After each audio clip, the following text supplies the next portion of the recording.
Hi friends, welcome back to another episode of Generation Tech. My name is Alan and I am excited to announce that we are finally ready to begin our comprehensive coverage of the entire Clone Wars timeline. From the Battle of Geonosis to the battle between a full-grown man and a bunch of lumpy children. We're not only going to be focusing on the major events, we're also going to be looking at what's happening behind the scenes and also events that parallel the main storyline that we see in the films. We will be separating this series into 3 seasons, one that will cover each year of the war. So take a second and hit that subscribe button down below so you don't miss out on all of this awesome content.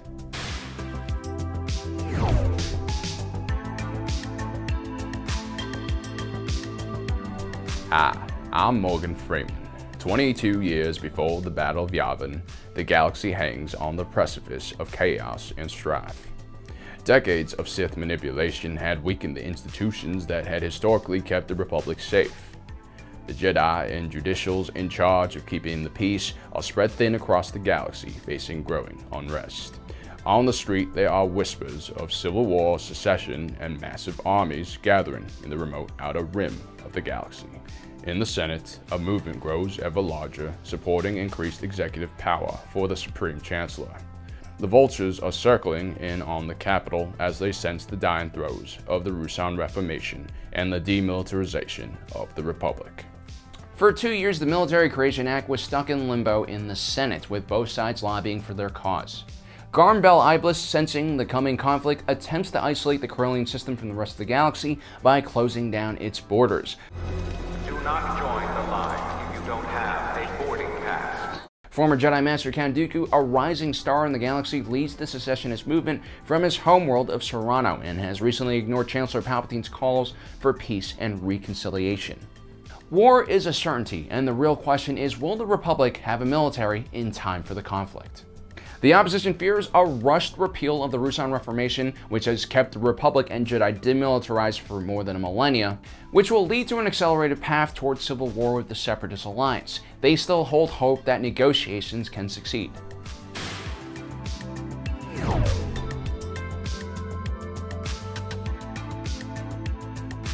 On the day of the vote, the opposition leader, Senator Padme Amidala, narrowly escapes a terrorist attack, conveniently postponing the vote. Jedi Master Obi-Wan Kenobi follows a lead and finds the source of the attack came from Newt Gunray from the Trade Federation. Are you sure you have the right coordinates? In reality, the attack order actually comes from Count Dooku himself, and was designed to prevent the Military Creation Act vote from happening, for the fear that it might not have enough support in the Senate.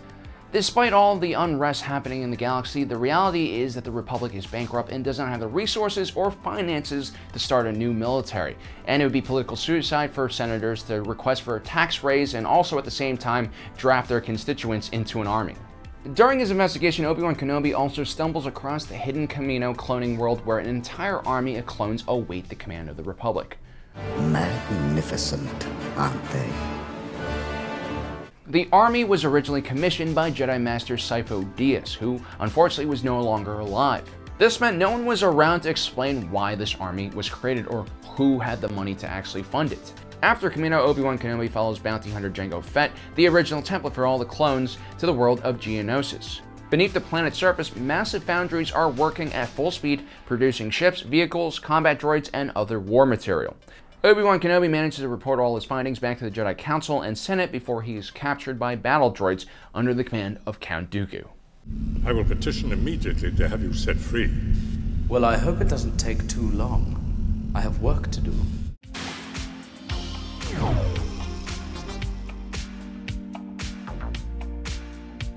With the Military Creation Act still in limbo, a group of senators along with Vice Chair of the Senate Masamida and Supreme Chancellor Palpatine debate what the next course of action should be. Masamida slyly suggests that emergency wartime powers need to be granted to Palpatine because the Senate would be unable to reach a decision in time to prevent a Separatist attack. Junior Representative and potential Sith Lord Jar Jar Binks is in the room and takes the bait, and in an emergency session proposes to grant Supreme Chancellor Palpatine wartime powers to create a military. This was a brilliant move by Masamida and Palpatine. The discovery of a Separatist droid army was shocking enough to scare many senators into voting for the emergency wartime powers.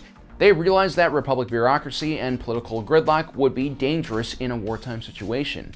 The emergency power request also took attention away from the Military Creation Act and shifted that attention towards Palpatine. an extremely popular leader who had allies on both sides of the military creation debate. It also helped that Palpatine was perceived as relatively neutral on most issues, including the Military Creation Act, and was well trusted by the public and relatively scandal-free, which was an impressive feat by itself. With all this uncertainty growing in the Republic, this was a perfect opportunity for him to take power. Had the Military Creation Act gone to vote, a subcommittee most likely would have been created to investigate what the clone army actually was. Once the shock and emotion wore off from the discovery of the droid army, the more rational individuals in the Senate would have questions on who created the army and where did the money for the clones actually come from. I mean, if you actually take a step back and think about it, the clone army was extremely sketchy. No one knew where it came from.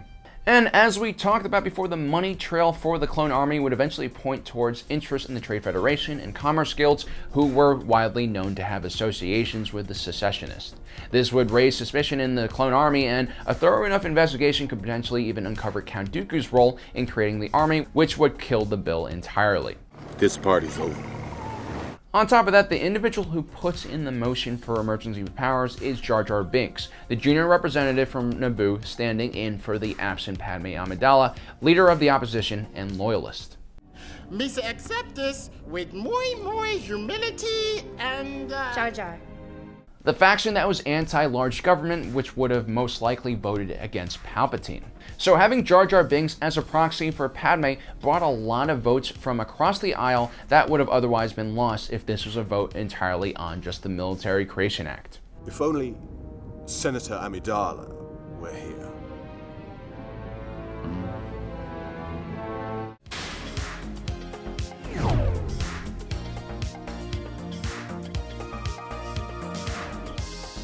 Anakin Skywalker, terrible bodyguard and mass murderer, accompanies Senator Padme Amidala on an ill-advised mission to rescue Obi-Wan Kenobi, who is being held on Geonosis.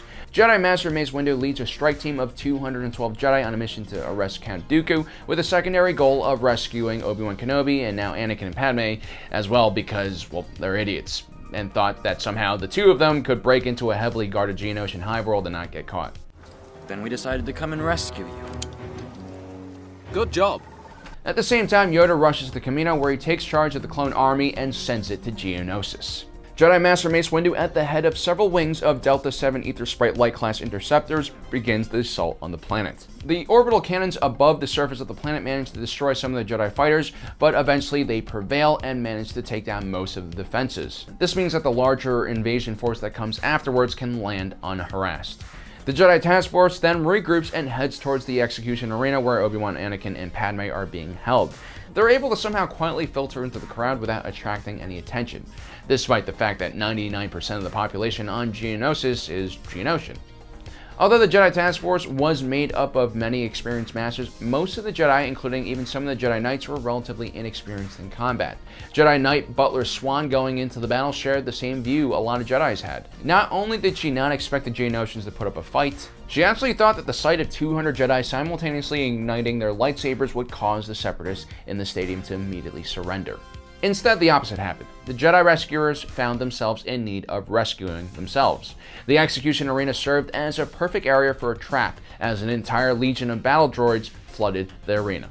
While your average Jedi were able to use the Force to predict blaster fire in smaller engagements from 1 or 2 attackers, the chaotic battlefield of the Geonosian arena had far too many fighters and factors for the average Jedi to account for. Simply put, for those not used to large engagements, it was sensory overload, and quickly the Jedi began falling left and right, trading the lifelong investment the Republic and the Jedi Order had put into them for the relatively cheap B-1 battle droids, which really just took a few minutes to construct. Overall, it was an extremely lopsided and costly battle for the Republic and the Jedi. Most of the 179 casualties suffered during this entire battle occurred during the short period of time. That's over 84% of the task force lost in the opening moments of the battle. Just goes to show you how incompetent and ill-prepared the Jedi were to fight in this war. So now, guys, we have set the scene for the Battle of Geonosis to properly begin, and we'll be covering that entire battle along with a lot of the side events and background stories that happened that you might not have seen in Attack of the Clones. So far, we're on Season 1, Episode 2, which will be covering the events of the Clone Wars during the year 22 BBY. We left off last time with the Jedi foolishly charging into the Geonosian execution arena. Their brass maneuver ended up killing around 3/4 of the entire Jedi task force of 212. Count Dooku and the Separatists have the remaining survivors surrounded in the center of the arena. Things look grim. Chapter 1, Clone Trooper Party Time. After the initial wave of Jedi starfighters were able to penetrate the Geonosian orbital defenses, the larger Acclimator-class assault ships began their approach on Geonosis. This battle was a unique situation because the Separatist forces on this world were still in preparation for the war and had kept most of their naval assets grounded and hidden on the planet. This meant above the planet, besides some orbital defenses and some droid starfighters, the Republic were able to approach the planet relatively unharassed. Later on in the war, important Separatist worlds like Geonosis were usually heavily defended by the Separatist Navy. They usually blockaded the planet by using battleships and cruisers. While the Republic Acclimator was a pretty well-armed ship for a transport, it was still a transport, and unable to go up against Separatist warships. Instead, it would rely on the Venator-class Star Destroyer and their fighters to clear a path. But on Geonosis, where the enemy lacked a fleet, the Republic was able to deploy ships without any escorts. As a matter of fact, the entire Republic fleet was made up of only 20 Acclimator assault ships, and the Venator-class Star Destroyer was not even in service at this time. The 700-meter-long Acclimator could disgorge a ridiculous amount of troopers and war material. One Acclimator could carry up to 16,000 clones, multiple squadrons of tanks, and artillery. Traditionally, in a contested landing zone, the Acclimators would use the LAAT to transport troops to the ground. These smaller gunships were faster and less susceptible to being hit by ground fire. This tactic also allowed commanders to spread forces out to larger areas, but in general, it was slower than having the ship actually land and dumping everything out at once. Because Separatist ground forces and anti-air emplacements were still intact on the planet, the first wave of clone troopers were launched in gunships. We mentioned this in one of our last videos. The GAR was able to smartly source all of their war material from one manufacturer, which is Quat Drive Yards, and their subsidiary Rathana Heavy Engineering. This meant all of their systems were compatible with one another. Each Acclimator carried around 80 of the LAAT transports, which could carry 30 troopers, or one fully loaded ATTE. The ATTE and the LAAT could also carry the ATRT walkers. Everything worked seamlessly. Once the landing zone was cleared, an additional 12 Acclimators landed, bringing in the main ground forces for the Republic along with heavier armor and artillery.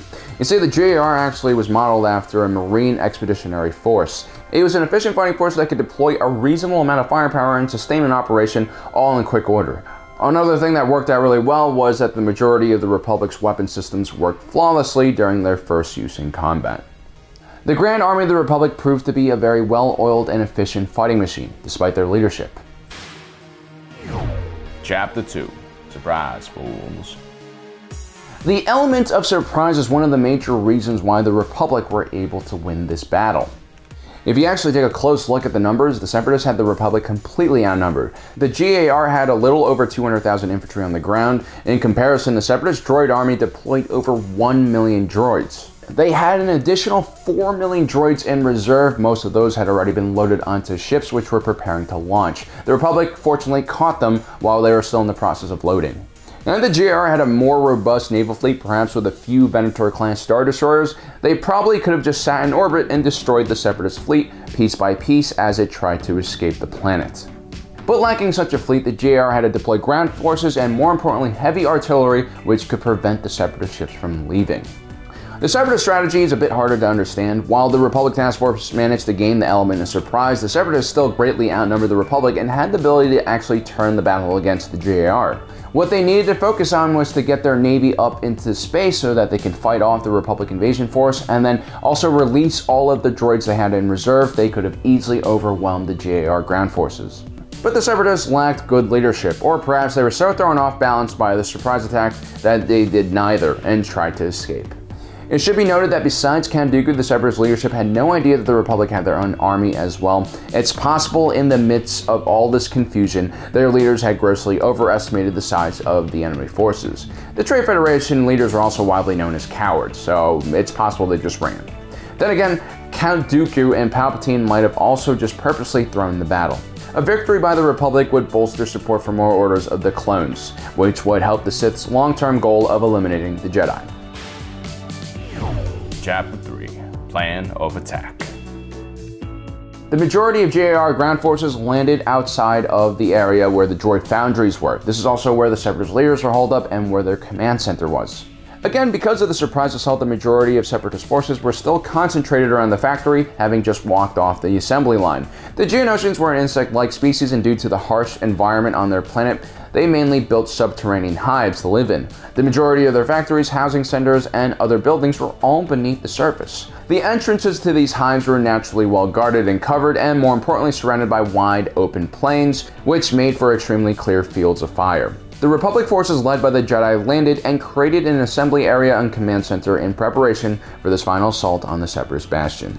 Yoda had led a small contingent of LAATs to the Geonosian arena and had extracted the failed Jedi mission to take out Count Dooku.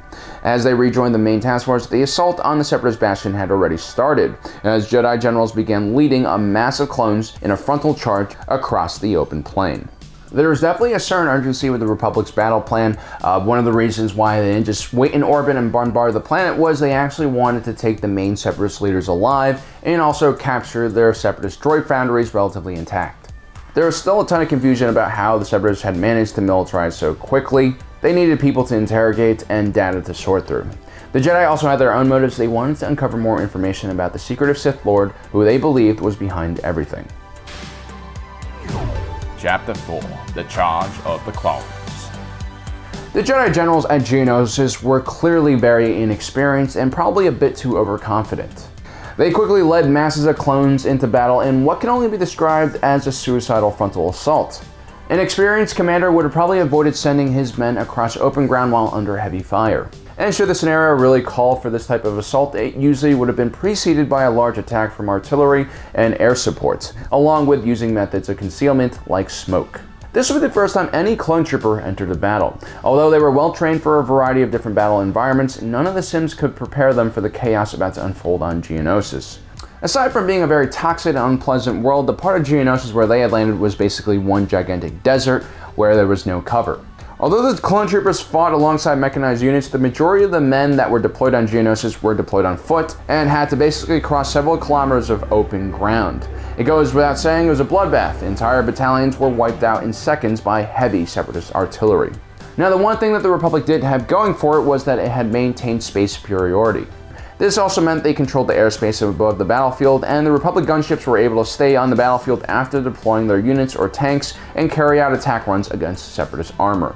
Strangely enough, the Separatists, instead of staying in their own defensive lines, counterattacked with their own offensive, leading to a massive clash in the middle of the desert. Perhaps this was due to the fact that the Separatist leaders were nervous about just how close the JR was getting and wanted to push them backwards. At the same time, the Separatist droid army had several faster attack vehicles which were quite successful at disrupting Republic formations. The Hellfire tank was especially dangerous, firing a barrage of guided missiles that could take out an ATTE in one shot. But eventually, with a combination of gunships and heavy armor, the Republic was able to push back the Separatist advance, albeit with very heavy and probably unsustainable casualties. Chapter 5: Oh no, all my friends are dead. You see, the Separatist counterattack was just a delaying action to allow the remaining Separatist droids to be loaded onto the Lucre Hulk freighters. Although the Republic was able to take down a few smaller Techno-Union ships and at least one or two Trade Federation core ships, the majority of the Separatist droid army along with their leadership managed to escape off the planet. Although the Grand Army of the Republic called this a victory, it was a type of Pyrrhic victory that usually leads to a war being lost. The Battle of Geonosis was a sobering awakening for the Republic, the Jedi, and the clone troopers. The Republic government finally understood how grossly they underestimated the size of the Separatist movement and how much military economic support they actually had. The Grand Army of the Republic had deployed all 200,000 of its clone troopers, and they were barely even able to make a dent in the Separatist droid army or prevent them from leaving. Each Lucre Hulk battleship that escaped Geonosis was carrying over 1 million B-1 battle droids, along with an assortment of other war material. And these ships were now spreading their forces across dozens of systems as the galaxy fell into chaos and war. For the Jedi, they had just suffered their single worst day since the 7th Battle of Ruusan almost 1,000 years ago.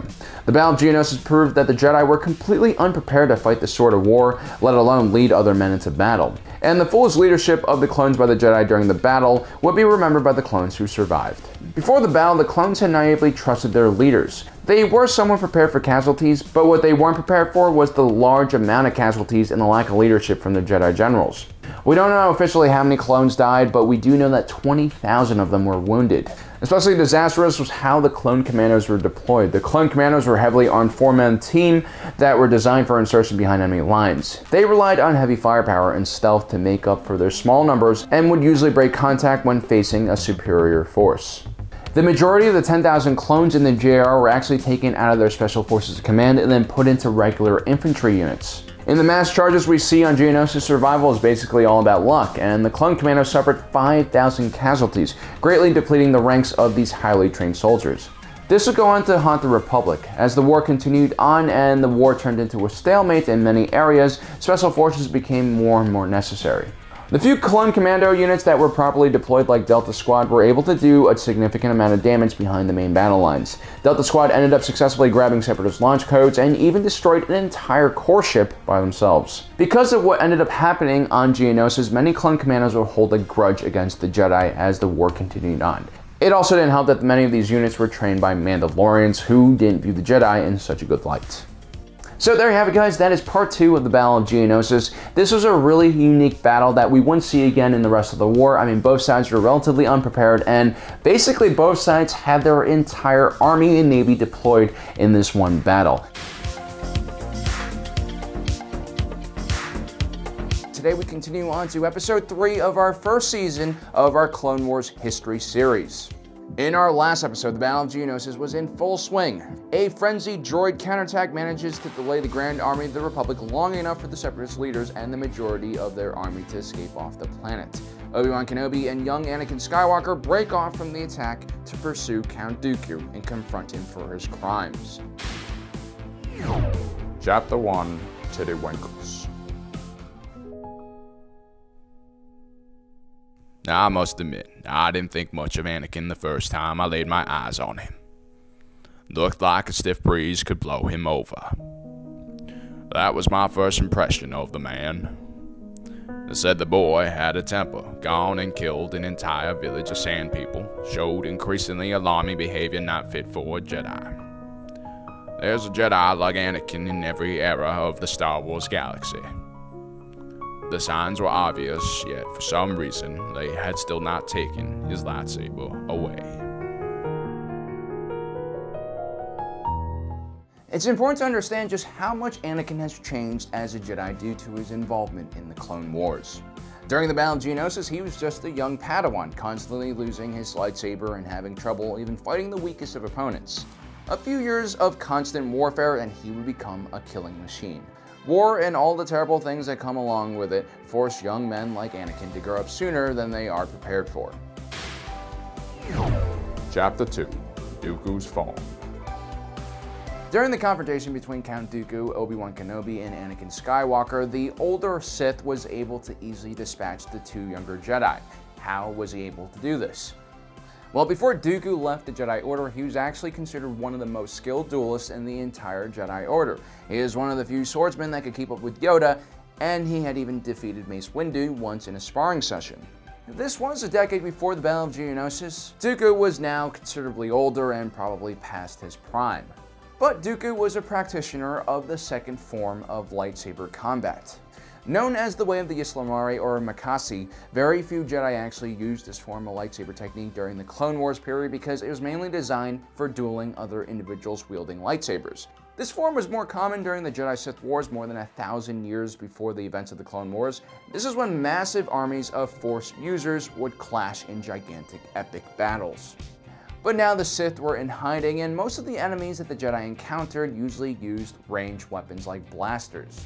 So techniques like the defensive-minded Form 3 was much more popular. Individuals who mastered Form 3 were basically in constant motion, creating an impenetrable shield around themselves against enemy melee attacks and blaster fire. It was also a very efficient system to use against most other types of lightsaber combat. Form 3 was incredibly energy efficient and focused on redirecting an enemy's attack, and usually was designed to wear down more aggressive opponents. The Zen-like state of Form 3 was famously used by a more mature version of Obi-Wan Kenobi later on in the war. Now, Count Dooku's Form 2 wasn't as practical on larger battlefields and against multiple assailants. But against a single opponent, Form 2 was extremely deadly and especially good at disarming opponents who got a bit out of hand. Form 2 also happened to be one of the few lightsaber techniques that worked against Form 3. Mikasa was all about finesse, but like Form 3, it was also about minimal effort. While the slashes and lunges of Form 2 lacked kinetic energy, the attack could be sustained indefinitely and left very few openings for the counterattacks that Form 3 relied on. Chapter 3, Obi-Wan's Phone. Interestingly enough, Obi-Wan Kenobi comes out of the gate swinging at Count Dooku, a tactic he used with great success against Darth Maul. It was a risky gamble at the time. Obi-Wan Kenobi was just a Padawan, and his master Qui-Gon Jinn, a skilled swordsman, had been easily taken down by the Sith Dathomiri. Maul, who was perhaps a bit too overconfident from his last victory, expected the young Padawan to go down without a fight and to be very hesitant and maybe fall into a more careful and defensive routine like the basic Form 1 or Form 3. But instead, Obi-Wan Kenobi used Form 4, Ataru, known for powerful strikes and aerobatic movements supplemented by the Force. The idea was to overwhelm the enemy with brute force and then once they're off balance, exploit that opening. It was the form Qui-Gon Jinn favored, and it had just led to his death moments before, but it still worked quite well for Obi-Wan against Maul because the Sith did not see it coming. And also his own form, Form 7, was extremely aggressive and relied on him taking the initiative. It was not a very defensively capable form. But this time on Geonosis against Count Dooku, Obi-Wan Kenobi's attacks just looked sloppy. For one, Obi-Wan Kenobi has never been a terrific offensive fighter. He was an extremely capable defensive fighter and was one of the few individuals who could go up against General Grievous, who sometimes used up to 4 lightsabers at a time. But this offensive ruse he used against Count Dooku lacked the weight and power necessary for a true Ataru form. Therefore, the Count was able to casually flick Obi-Wan's power strikes to the side, and he ultimately defeats him with some quick, calculated slashes. Obviously, Anakin rushing headfirst into a wall of pain and lightning probably messed up the Jedi's plan. Had the two of them gone against Count Dooku together, Obi-Wan Kenobi probably would have adopted a more cautious Form 3 from the beginning. Meanwhile, a few kilometers away, Padme awakens from a pretty nasty fall out of a LAAT. She had hit her head quite hard on some sand, and little did she know, a small blood clot started forming in the base of her brain that would eventually grow large enough to kill her 4 years later. I'm just joking, that's not actually canon. She actually does die from heartbreak. That or Palpatine explodes her heart from long distance. Not really sure. Chapter 4, Anakin's Form. Meanwhile, Anakin is also able to wake up just in time to save his master with an aggressive Form 4 parry he uses by channeling his inner rage. But then Obi-Wan Kenobi gives Anakin his lightsaber and the Padawan switches to Form 6, known as the Diplomat form. It was a more simple and easier style that was preferred by less combat-oriented Jedi, and it was also a pretty good basic form for those not used to fighting with 2 weapons. Ultimately, it just brought Anakin a few seconds, as Count Dooku was able to immediately cut one of Anakin's lightsabers in half, forcing him back to wielding a single lightsaber in Form 5. Anakin loved using the 5th form of lightsaber combat, which was based off of his master's Form 3. Form 5 was basically created by masters who thought Form 3 lacked offensive capability. Therefore, it was a well-balanced form that was preferred by larger individuals as it focused less on movement and agility and more on power strikes. Although Anakin seems more confident in his preferred style, Count Dooku's Form 2 was also well-suited against this form, and the more experienced duelist quickly disarms Anakin when he sees an opening. Chapter 5, Master vs. Padawan. At this point, Yoda arrives to confront Count Dooku. What a lot of people don't realize about this battle is that although Yoda has at one time interacted and trained with most of the Jedi Knights in the Order, Count Dooku once upon a time was Yoda's Padawan. While an individual like Yoda, who was almost a millennia old, probably had dozens if not hundreds of Padawan, Count Dooku was probably one of the only Jedi Yoda ever lost. The young Count, who actually looked a lot like the real-life Sith Lord Darth Cage, had caught the interest of Yoda, who sensed much promise and potential in the young boy. Their relationship was similar to that of a father and a son, which was pretty typical for most masters and Padawans. Later in the war, when Yoda is tested by the mysterious Force Priestess, Yoda is tempted with a false version of reality where he sees Count Dooku if he had stayed in the Jedi Order. The loss of Dooku is clearly something that is present in Yoda's subconscious. Such as it is, this would be the first time that Yoda has seen Count Dooku since he left the Order. Yoda senses that his former Padawan has changed and become a more formidable foe despite his advancing age. powerful you have become, Dooku. I've become more powerful than any Jedi. Even you. Yet he was still able to bat away Dooku's telekinesis attack and even casually absorbs his Sith lightning. This really sets the tone for this battle. The newly anointed Sith Lord was still just a learner in the face of a true master of the Force. Sensing that defeating Yoda in a Force power battle was futile, Dooku decides to fall back on his swordsmanship once again. The one thing I really can't stress enough was how terrific of a swordsman Count Dooku was. He fully understood the problems with Form 2, mainly the lack of powerful kinetic strikes. Everything in Form 2 was about precision stabs and slashes that were designed to go around the defender's guard rather than breaking it. Now, Dooku's personal philosophy was that a Jedi who dabbled in too many different types of lightsaber combat would never become a master of one. But in practice, Dooku had once been one of the best lightsaber instructors in the academy and was well versed in all the different styles. During his previous duel, he actually imitates Anakin's Form 5 with the classic Gem So over the head defensive position. And against Yoda, Dooku starts his attack with a Force-assisted Form 4 jumping attack to match Yoda's own Atura form. Now, Count Dooku was an incredibly competitive individual, and one of the ways he would compete would be to taunt his opponents by using their form against them. His ability to fluidly switch back to Form 2 when his opponent was off guard helped him keep the element of surprise on his side and dictate the flow of battle. The problem was few Jedi were able to match Yoda's power and speed and experience. He was also incredibly small and therefore very hard to hit. He's basically Oddjob from GoldenEye. It's just not fair. Seeing that Yoda would be too difficult to defeat, Count Dooku creates a diversion and escapes. Chapter 6, Aftermath. Ultimately, despite having dispatched Anakin and Obi-Wan Kenobi with very little effort, you could tell the Count was tired. He was quite old for a human and lacked the stamina he once had. Using Form 2 did help mask his age, but ultimately he wasn't as powerful as Yoda and he lacked the stamina to sustain longer duels, something that would haunt him in later duels.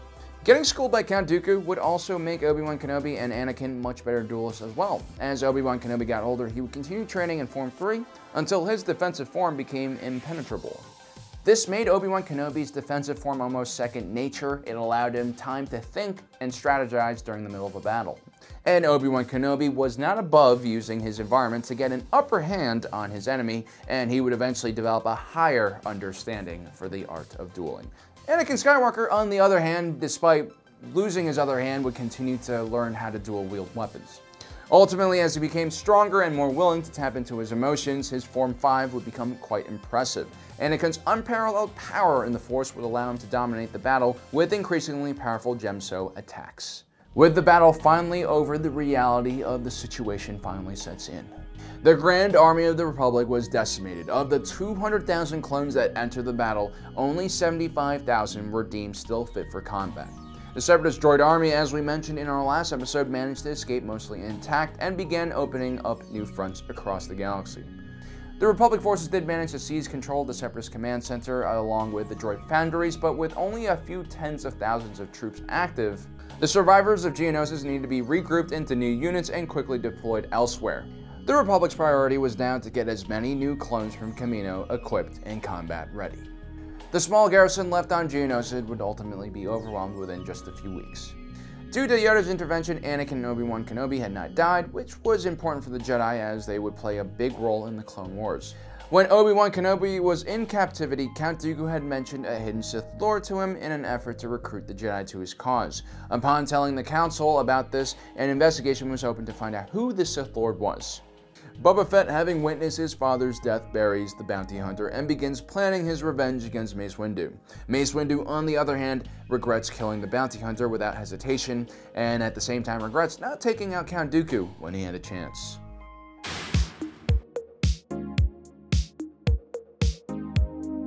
Today we continue on with what happens immediately after the Battle of Geonosis, focusing specifically on the adventures of Mace Windu. Chapter 1, Back to Naboo. After Yoda saves Anakin and Obi-Wan Kenobi, the Master and the Padawan are sent back to Coruscant for medical treatment. Anakin would receive treatment from the chief healer Vakara Che in the Halls of Healing, and receive a new Meccano arm. This was a thing of beauty, a custom prosthetic crafted by the finest artisans in the Republic. Later, when Anakin would become Vader, he would notice how much lower quality his new prosthetics were compared to the one he received after Geonosis. When Anakin is in a healing trance, Padme comes to the temple and demands to see him. The two had professed their love for each other before entering the Geonosian execution arena. Padme's appearance at the temple further increased Yoda and Obi-Wan Kenobi's suspicion that Anakin was romantically involved with the Senator. It doesn't really take much to connect the dots, really. Anakin was assigned to be Padme's personal bodyguard for some time. They had nearly died several times in each other's arms, and when Padme falls out of the LAAT over Geonosis, Anakin clearly shows that his feelings for Padme goes beyond just a professional relationship. Obi-Wan Kenobi asked Padme to end her relationship with Anakin. She responds by asking Obi-Wan to allow Anakin to escort her back to Naboo, where she will break up with him. For some reason, Disney canon wants us to believe that the Jedi Order has no idea that Anakin and Padme are in love. I've always thought that this was kind of ridiculous, especially because we know that Jedi are very sensitive to other people's feelings. I mean, they could basically read other people's emotions. Obi-Wan Kenobi, who was like a father to Anakin, would have surely sensed his Padawan's strong feelings for Padme. Anyway, Padme would lie to Obi-Wan Kenobi and she would end up getting married to Anakin on Naboo in a private ceremony with only C-3PO and R2-D2 as witnesses. Had their marriage been public, it would have been very scandalous and all over the media. After all, this was a merger of two powerful organizations, the Jedi Order and the Republic Senate. Interestingly enough, Padme asked a monk from an ancient religious order to preside over the secret wedding. We're not really sure why Padme asked for a monk to perform the ceremony. It is possible that she could have been a spiritual person or maybe even a religious one. At the time, secular civil ceremonies were more popular on Naboo, and the ancient order she had contacted had not performed a wedding ceremony in 300 years. Eventually, the news of the wedding would reach Captain Panaka of the Royal Naboo Security Forces, who eventually informs fellow Naboo Chancellor Palpatine. Palpatine would go on to use his knowledge about Anakin's relationship with Padme to eventually convince him to join the dark side. Chapter 2: Lone Survivor. RC-1136 was a clone commander who survived the Battle of Geonosis. While casualties were extremely high across all units, the clone commandos specifically had lost almost half of their fighting force. RC-1136 had at one time been known as Darman by his brothers. Unlike normal clones, the commandos were grown and raised in pods of 4. They were more or less isolated from other clones and developed a really close bond with each other that went beyond what the average clone trooper experienced. This is an important part of clone commando training, as these units were usually inserted behind enemy lines without any support. The commandos could only really depend on each other. Darman had lost his brothers while venturing into the maze-like Geonosian catacombs, and now as the last transports pulled off of Geonosis, his squad mates were nowhere to be found. Darman was alone for the first time in his life. He was a lone survivor, and he would be placed in a new unit of 4 with other clone commandos who were lone survivors. Meanwhile, over the planet of Selekami, a Republic transport is ambushed by 2 separatist gunships and is forced to crash land. Battle droids are then sent to investigate the ruins and execute all remaining clone troopers in the area. One clone trooper named Cut manages to escape. Listed as KIA or MIA, and with all of his brothers he grew up with dead, Cut took the opportunity to slip away and desert the GAR. He would eventually start a family on Selekami and would provide a wounded Captain Rex with shelter when the war eventually arrived on the planet. These 2 stories paint an important picture about the war. The clones, despite all their genetic engineering and social conditioning, were very much human and were suffering from the inhuman conditions that they were being placed in by their leaders and Jedi generals. For some clones, when the opportunity presented itself, they would desert. Chapter 3: Adventures of Mace Windu. The massive losses on Geonosis and the escape of the Separatist droid army had put the Jedi Council on high alert. The Separatist forces greatly outnumber the Grand Army of the Republic and are able to quickly occupy many formerly neutral worlds. One of those worlds is Hisrich, a jungle planet located in the Outer Rim. Stretched thin, Yoda decides not to deploy a normal clone unit. A more direct approach could be disastrous anyway. The Separatist force on the planet was quite large. So instead, Yoda decides to send a small Jedi task force to investigate what the Separatists are up to. Mace Windu would lead this team, which he would handpick. For a second in command, he would bring along Kit Fisto, who had fought beside him during the Battle of Geonosis. Then there was Prasad Dibs, a blind Jedi whose lack of vision forced him to be constantly tapped into the Force. His connection with the living energy was second to none. And lastly, there is Risa Mano, a talented pilot, supposedly with skills that match Plo Koon. She was also an engineer and would be a useful addition to the team. Now, even before the Jedi Task Force left on the mission, Mace Windu had expressed his concern over the recent events with other members of the Jedi Council. The Jedi Masters all sensed that something was clouding their judgment and connection with the Force, and the war was only making things worse. Unsure of what the right course of action was, Mace decides to focus on the mission at hand. Proset Dibs also has his own reservations about the Jedi and their place on the front lines. He believes, like many others in the Order, that the Jedi did not belong on the battlefield. Amidst all the confusion and chaos, it was hard for a Force user to find their bearing, and many Jedi feared that the war would lead individuals to the dark side. Hisrich was a strange planet. Despite being a jungle world, it was covered in darkness for the majority of its cycle. Very little was known about the local inhabitants and fauna. The Jedi were going in blind just like they did on Geonosis. Piloting the West Wind modified T6 shuttle, Risa Mano skillfully performed a stealth insertion onto the planet. The team runs into a small patrol of Separatist droids and easily dispatches them, but word does reach the Separatist commander on the planet, a mercenary droid called ADW4, who actually kind of looks like Ultron. Meanwhile, after the skirmish, the Jedi attract the attention of the local inhabitants of Hisrich, who lead them to their massive underground city. The Jedi can't communicate with the locals and attempt to figure out what they know about the Separatists, but are interrupted when an army of droids come crashing through the ceiling. While Mace Windu engages the droid mercenary ADW4, the rest of the Jedi attempt to protect the local Hisrich people. During the battle, the Jedi finally uncover why the Separatists are on the planet. Due to the lack of light on the planet, the local plants were able to store a considerable amount of energy. This energy could be harvested by the Separatists into fuel. It was a huge strategic resource mining operation that needed to be stopped before it destroyed the entire planet. In the aftermath of the battle, Proset Dibs witnessed several dead locals crushed by rock slides in the underground city. This shakes his belief in the mission. Proset confronts Mace Windu and accuses the Jedi Council of warmongering and pursuing more power, causing civilians to die as collateral damage. Refusing to step down, Proset then engages Mace Windu in a duel. The Jedi Master is forced to subdue Proset and decides to spare his life and arrest him. With the task force regroup, the Jedi carry out one last mission on the planet to take out the ship carrying all the gathered resources up into orbit and end the Separatist occupation once and for all. Mace Windu also manages to defeat ADW4 in combat. Back on Coruscant, Proset Dibs is brought before the Jedi Council to answer for his actions. Mace Windu decides that the Jedi's actions, although out of line, were understandable. Windu shared some of the same doubts that Dibs did, but his belief in the Jedi Council and Order was stronger. He and the rest of the Council believed it was important for the Jedi to remain united during this period of war and conflict. Ultimately, Dibs was given a relatively light sentence for attacking a Jedi Council member and was sentenced to work in the library. The events surrounding Dibs and their mission to Hisrich would solidify Mace Windu's belief in the Republic and the need for order. Mace had always been a Jedi of strong resolve. His strength and character allowed him to enter conflict and war and emerge unchanged. Something that not every Jedi could actually do.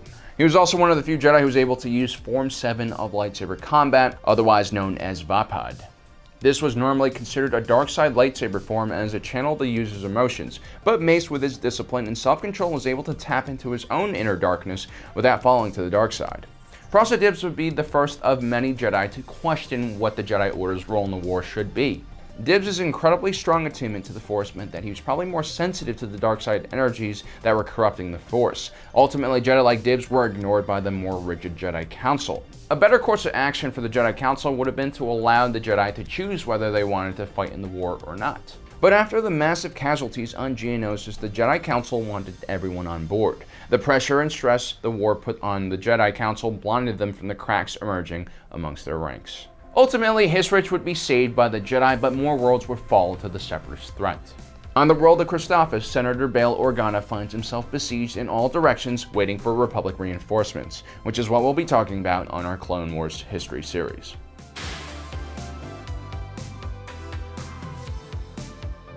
Today we continue on to episode 5 of our Clone Wars history series. So far, the war is still in its infancy. Shortly after the Battle of Geonosis, the Jedi Council deploys Mace Windu and his hand-selected Jedi Task Force on the planet of Hisrich to uncover what the Separatist forces are up to on that planet. The Jedi would find out that Hisrich would be the first of many worlds occupied by the Separatists for their bountiful natural resources and energy.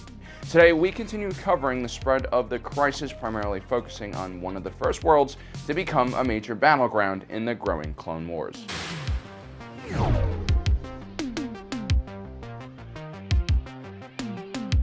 A Republic fleet arrives over the water world of Kamino, no longer a secret to the rest of the world now that the Republic has increased demand for new clone troopers. The clones had proven themselves in their first major battle on Geonosis, but the Separatists greatly outnumber them across the system. In nearby systems, listening posts are created on all possible approaches to Kamino to detect any incoming threats. The once relatively known planet of Kamino is now one of the most heavily fortified worlds outside of the core region of the galaxy. Without access to fresh DNA from Jango Fett after he lost his head on Geonosis, the Kaminoans must figure out a way to preserve his DNA for future generations of clones. The Jedi Council, now in charge of most of the Grand Army of the Republic's day-to-day operations, send Master Shakti to oversee training of new generation of clones.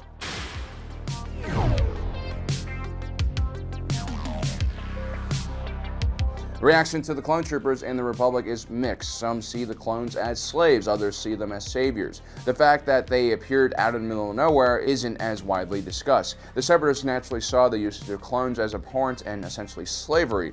The Separatist Council's decision to use droids is far more ethical in their opinion. There are a few Separatist citizens serving in the Separatist Alliance military as officers and leaders. They're seen as heroes by the rest of the Separatist worlds, but already one high-ranking Separatist leader has died in the fighting. The husband of Separatist Senator Mina Bonteri died on the planet of Argonar, defending a new base from the Republic. While most worlds have decided whether they want to remain or exit the Republic, some worlds are still undecided and have both pro-Republic factions and also pro-Separatist factions. This oftentimes led to civil war. Over 1,000 worlds declare neutrality in the conflict. This coalition is led by the Mandalorians. Meanwhile, the Confederacy of Independent Systems is working hard to censor any negative news about the Separatist droid army, about their war crimes, or exploitation of neutral systems. Simultaneously, they're also pumping propaganda into the Republic and neutral worlds about how terrible the clone army is.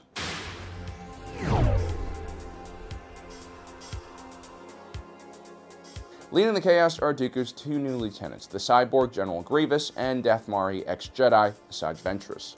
From a grand strategic level, Count Dooku understands that the core regions of the Republic are net importers of raw materials, energy, and resources. So if he's able to cut off the hyperspace lanes to the Outer Rim, he can win the war. Gaining control of the hyperspace lanes would also allow the Confederacy to prevent Republic forces from retaking Outer Rim worlds that have joined the Confederacy. The Hutts and their territory lie in the middle of it all, and the Separatists must win their favor and keep the Republic from negotiating their own treaty with the Hutts. In order to turn the negotiations in his favor, Dooku concocts a devious plan to kidnap the child of Hutt leader Jabba and frame it on the Jedi. Meanwhile, Count Dooku enlists the help of Zero, the nephew of Jabba, who has his own motivation to become the head of the Hutt Council.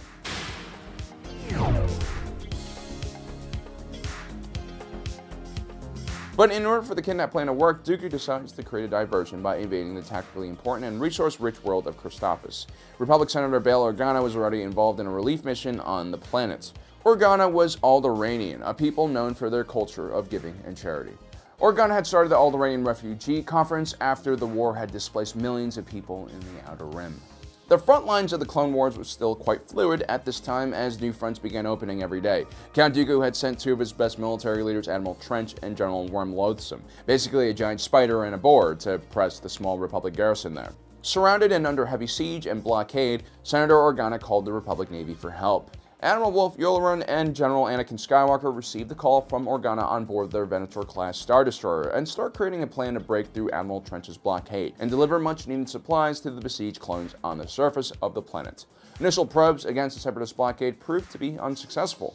The Republic fleet was greatly outnumbered. Admiral Trench had over 30 ships in his fleet, and the command ship, the Invincible, a 2-kilometer-long Providence Dreadnought in particular, was giving the Republic a massive headache.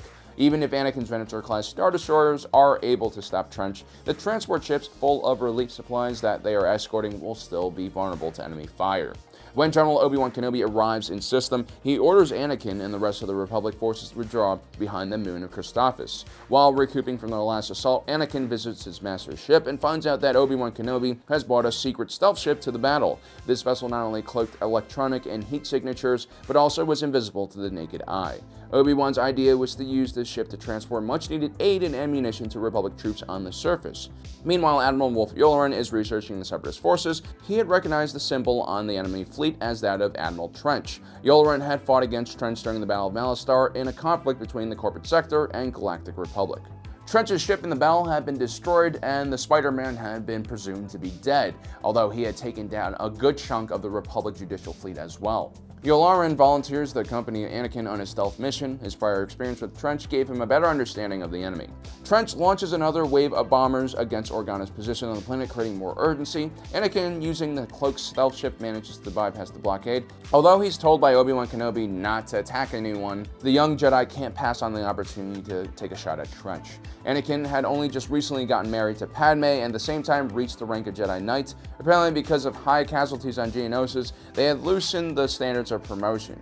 Technically, foolishly running into your enemy's lightning attack and then getting your hand cut off shortly after would be considered a step back in most people's personal development. But I guess the Jedi Council had relaxed their standards at the time, and they believed in the whole, if it doesn't kill you, it makes you stronger because robot arms are better approach. I think back in the day, the Jedi Council would have just looked at Anakin's failure and then stripped him of his field role and assigned him to the agricultural corps or something less intensive. And then, he would spend the rest of his life talking to Force-sensitive plants about soil nutrient levels. Anyway, Anakin decides to take the initiative and attacks Trench's ship with a barrage of proton torpedoes, which simultaneously decloaks their own stealth ship. But Trench boosts the ship's deflector shields at the last minute, which blocks most of the weapon's blast. Trench then launches his own counterattack with a barrage of missiles. Anakin manages to cloak the ship just in time, while simultaneously redirecting Trench's own missiles back towards him, destroying the Spider's ship. With their command ship destroyed, the Separatist blockade is severely weakened and in panic mode. The Republic forces take advantage of this and engage, picking the Confederacy ships apart. Anakin delivers supplies to the surface, stabilizing the situation for the Republic on the ground.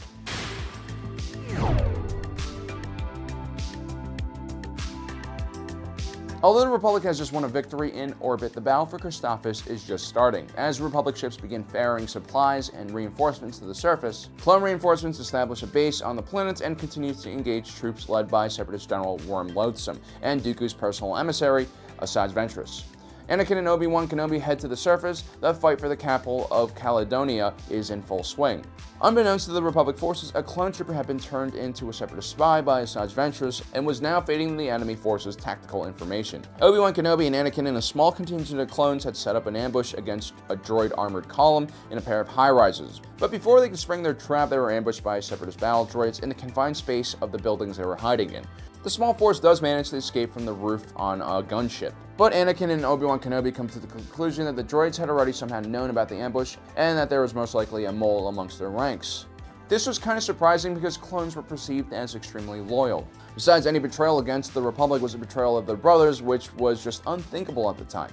The two Jedi decide to go behind enemy lines to find the source of the leak. Meanwhile, Captain Rex and Commander Cody trace a non-communication signal to the barracks of Sergeant Slick's platoon. There they interrogate the men in the platoon, and it's revealed that the sergeant was actually the traitor. Exposed, Slick attempts to escape the base and even blows up preset charges that take out most of the clones' gunships and armor. Meanwhile, Anakin and Obi-Wan Kenobi head deeper into Separatist territory and find themselves dueling Asajj Ventress. During the fight, they find out that the Separatists had been amassing a huge army that they would use to overwhelm the clone garrison on the planet. By the time the two Jedi arrive back to the Republic's command post, the clones had caught Sergeant Slick. The Jedi don't really have time to contemplate what this betrayal means for the entire army because a massive droid is heading towards them. Slick's betrayal would go on to show us that the clones' genetic engineering was not as perfect as the Kaminoans wanted it to be.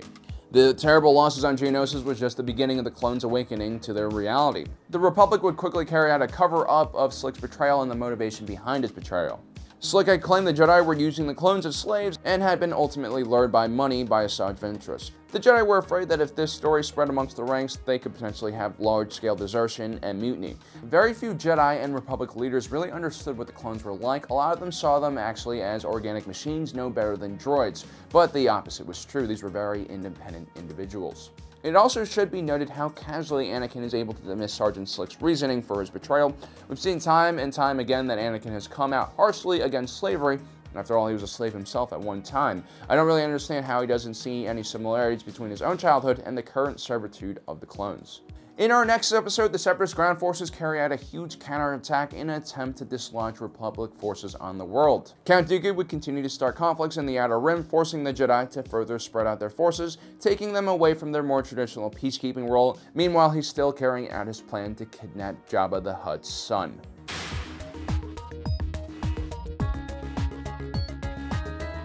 In our last episode, Count Dooku and the Separatists were in the process of opening several different fronts across the Outer Rim in order to spread out the Jedi forces and Grand Army of the Republic, which already was heavily outnumbered. One of these fronts was on the strategically important planet of Christophsis. Obi-Wan Kenobi and Anakin have successfully defeated the Separatist blockade and now have taken charge of the Republic ground forces in the capital of Christophsis, Crystal City.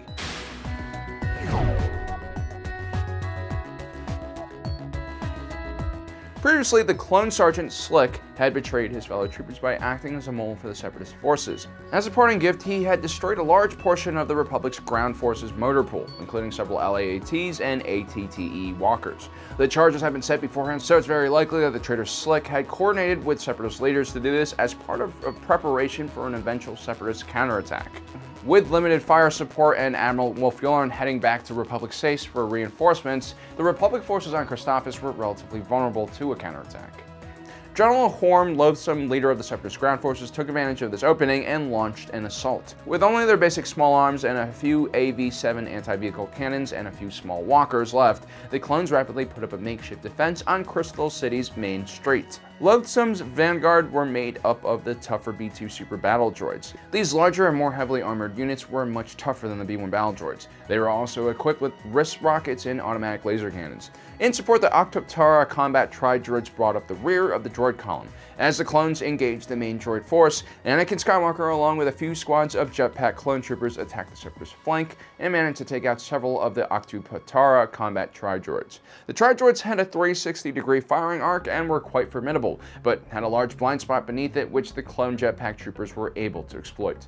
Simultaneously, Obi-Wan Kenobi led a frontal charge against the Separatist droids, which is actually quite stupid. I mean, throughout the series, we're going to point out the many times that Jedi leaders just did terrible things with their clones, and this is one of those situations because clones are prohibitively expensive to train when compared to a battle droid, and also because they're human, they're relatively weak. Clones were expert marksmen and fought well from cover, but they lacked any super strength or speed, especially when compared to completely metal droids, so this really didn't help them in melee combat, for instance. But once the Republic's anti-vehicle cannons started firing upon the Separatist tank column, it exacted enough casualties for General Loathsome to call for a strategic retreat in order to set up deflector shields to protect their next offensive.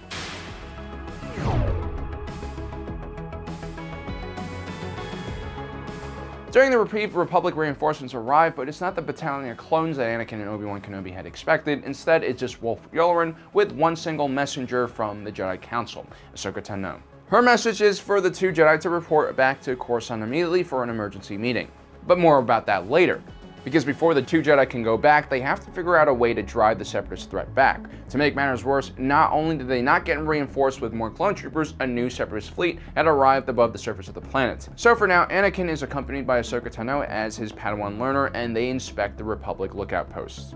Now, originally, Obi-Wan Kenobi was the one who put in the request for a Padawan learner, but Yoda decided that Anakin Skywalker was a better suitable candidate for this, and I think that's a good move on his part because Anakin definitely lacks the maturity, and I think giving him someone that he basically has to teach will require him to mature quickly, because now he's not only responsible for his own life, but also for the life of a youngling.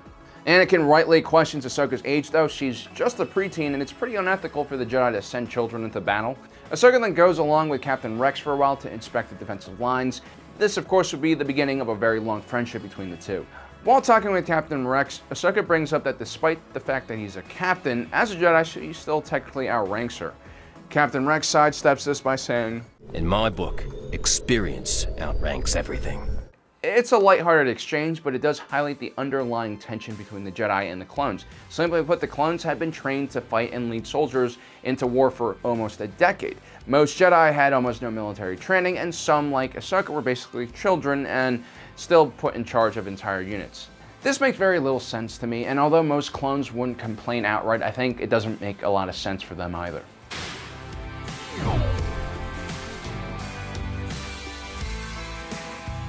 At this point, General Loathsome approaches the Republic position under the cover of a giant deflector shield. This would be able to shield his forces from Republic artillery until they've basically marched right up to the Republic fortifications. While Kenobi starts fortifying their position, Anakin and his new Padawan sneak behind enemy lines in order to find and destroy the deflector shields. It's imperative that they do so because the Separatists outnumber the Republic, and the only thing that's really keeping them at bay is the anti-vehicle cannons. With the shield deployed, they should be able to march right up to the cannons and destroy them, ending the conflict. Anakin and Ahsoka sneak through the Separatist front lines hidden in a cardboard box, while Kenobi and Rex spread the clones out into the various buildings along their pathway. The idea is to lure the droid army into buildings where their armor advantage is negated and where the clone troopers can leverage their terrific close-quarter combat skills. Sensing his troops are about to break though, Obi-Wan Kenobi decides to call for a ceasefire and surrenders to Lothsum.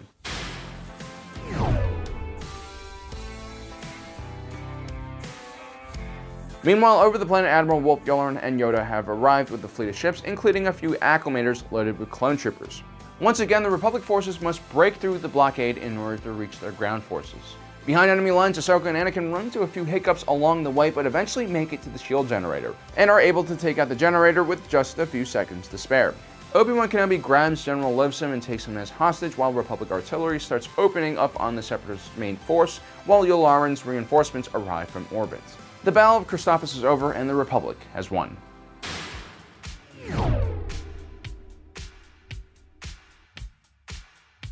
So, using his Jedi skills and research, Obi-Wan Kenobi is able to understand just what kind of General Lothsum is. The Separatist leader was an honorable fighter and also had quite a large ego. Two traits that Obi-Wan Kenobi would use to stall Lothsum's attack long enough so that Ahsoka Tano and Anakin can destroy the deflector shield. Obi-Wan requests Lothsum to sit down with him and discuss the terms of surrender. While conversing, the Jedi remains aloof, making sure to throw in the odd compliments every now and then, playing up Lothsum's skill as a general.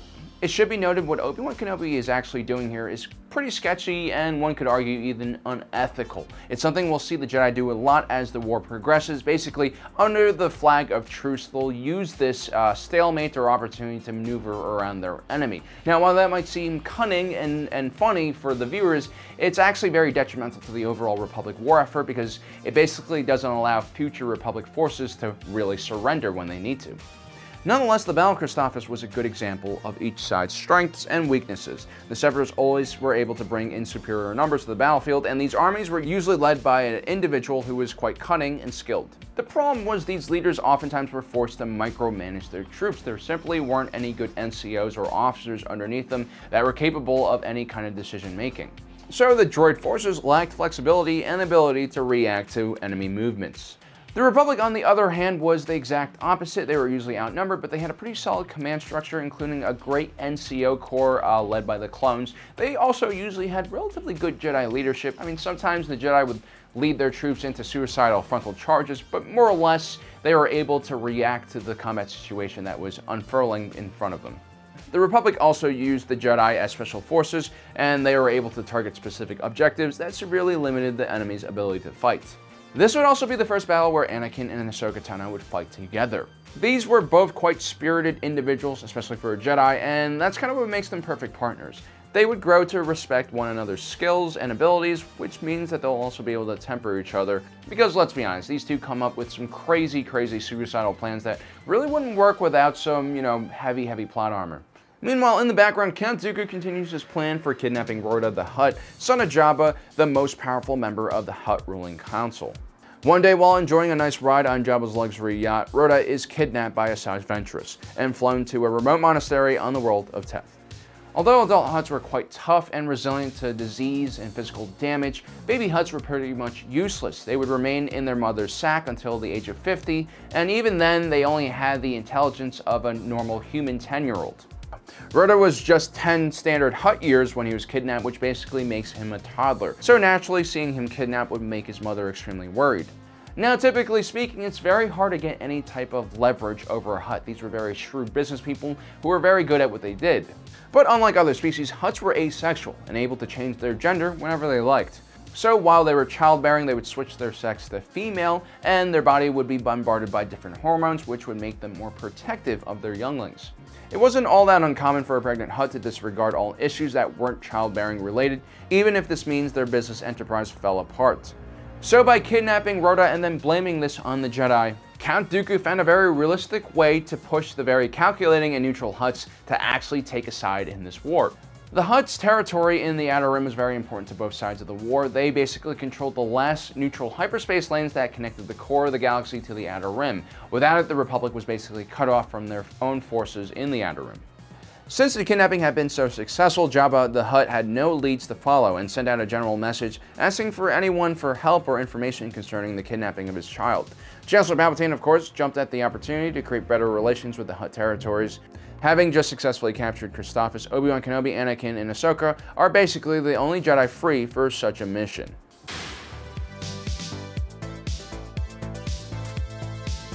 Today we continue on to episode 7 of our Clone Wars history series.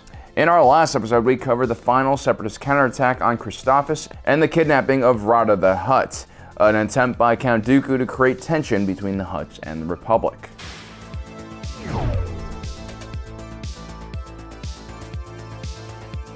With the liberation of Christophas complete, Obi-Wan Kenobi, Anakin Skywalker, and Ahsoka Tano are selected to find a solution for the Hutt problem. Palpatine had negotiated a deal with Jabba the Hutt. If the Jedi found and returned Rada safely, then Jabba would allow Republic forces to travel freely in Hutt space. Up until now, the Confederacy of Independent Systems has done a great job at cutting off the core regions of the Republic from the Outer Rim, which is where all their troops are located. The Hutt space is basically one of the last passageways still open, so this entire operation could determine the future of the war. While Obi-Wan Kenobi is sent to Jabba's palace to begin further negotiations with the Hutt, Anakin and his new Padawan are sent to find Jabba's son's kidnappers. Apparently, Jabba had sent several bounty hunters to find and track the kidnappers. Unfortunately, they had been discovered and lost their heads. Mace Windu also sent his own recon scouts to follow the kidnappers and bounty hunters, and they made it back from their mission and informed Anakin that Rada had been brought to an old monastery on the world of Teth. Teth was an interesting world located in wild space. This jungle planet was known as a Hutt vacation world, with its humid climate and exotic flora. Prior to the Hutts, a monastic order known as the Bomar had settled on the planet. The Bomar believed in transcending their physical body and liked removing their brains from their body and putting them in nutrient-filled jars, which would then be transported around by a droid.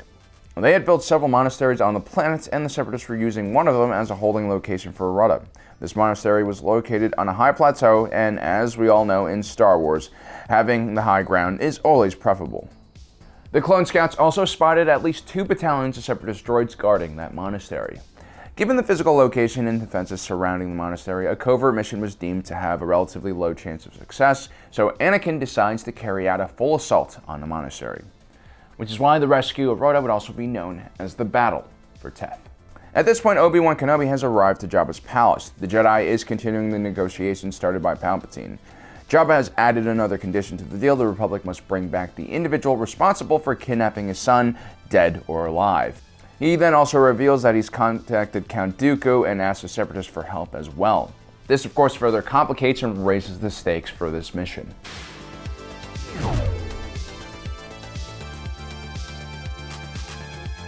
Anakin Skywalker was a reckless Jedi. He was also a reckless leader. And one could afford to be a bit reckless when they were a Jedi. After all, they could deflect incoming blaster bolts and had powerful telekinesis abilities. Also, being an only child, Anakin had trouble empathizing with other people, and he expected people around him to perform at the same level as he was performing at, which was problematic, especially when he was leading men into combat.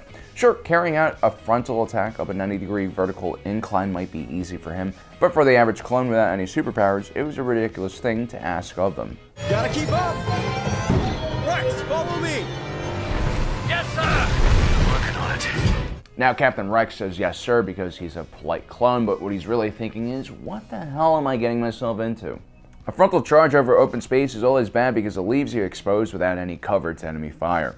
But a vertical frontal charge has you fighting gravity itself. It was just a lazy tactical decision that got a lot of clones needlessly killed. The GAR also had gunships and landers that could have easily dropped troops right onto the monastery instead of climbing that steep cliff face. This would significantly decrease casualties, which would come in handy later. But that was Anakin, always overconfident. He was an incredible fighter, and lifelong dominance over other mere mortals made Jedi like Anakin completely terrible and oblivious commanders. As a matter of fact, Anakin Skywalker is the Kool-Aid man of military leaders. While everyone else is looking for a door to enter a building because that's the path of least resistance, The Kool-Aid Man decides to do hundreds of dollars of structural damage to your house by coming through the wall. Oh, yeah. For those of you youngin' who don't know who the Kool-Aid Man is, he's a famous beverage scientist over at Kraft Foods and was involved in a terrible industrial accident where he fell into a giant vat of experimental food coloring that was extremely deadly in high dosages. It did not kill him immediately, but it made him lose his mind, and eventually he lost his job as well, and then went on to carry out several high-profile home invasions. And then he just kind of disappeared. They never caught him. So when I was growing up, it wasn't, oh, be careful of what you post on social media. It was more like, behave, drink your powdered sugary water, or else the Kool-Aid Man is going to burst through your wall and kill you and then drink your blood. That was a serious concern for me as a child. So when people ask me, you know, Alan, are we better off now than we were 10 years ago? I say yes, definitely. Anyway, Anakin and company are able to pull off this ridiculous vertical offensive. Sure, they've suffered over 50% casualties, but that's okay because clones aren't real people and they don't get to vote in Senate elections. And with one last blast, an ATTE takes out the last remaining droideka guarding the monastery. The ATTE is one of my favorite vehicles of this time period. It's basically a more rationally designed predecessor of the AT-AT the Empire would use. It was much shorter, had 6 legs, which could actually magnetize to certain surfaces, which allowed it to climb up vertical walls. Very impressive. We'll see the JR utilize these walkers in even more creative ways later on in the war.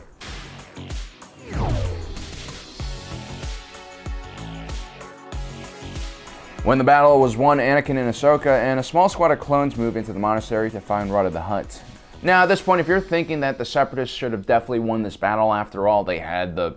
I have the high ground! Well, it seems like you're on the right track because the Asajj Ventress actually purposely wanted the clone troopers to take the monastery.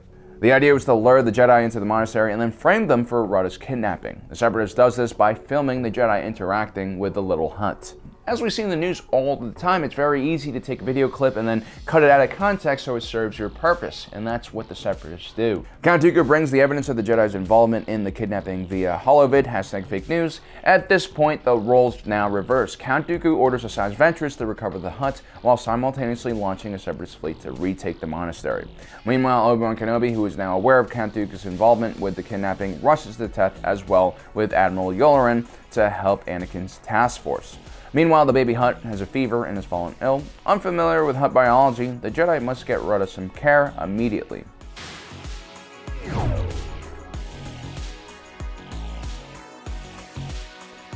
Now the Separatists launch 2 massive landing craft escorted by droid fighters at the monastery.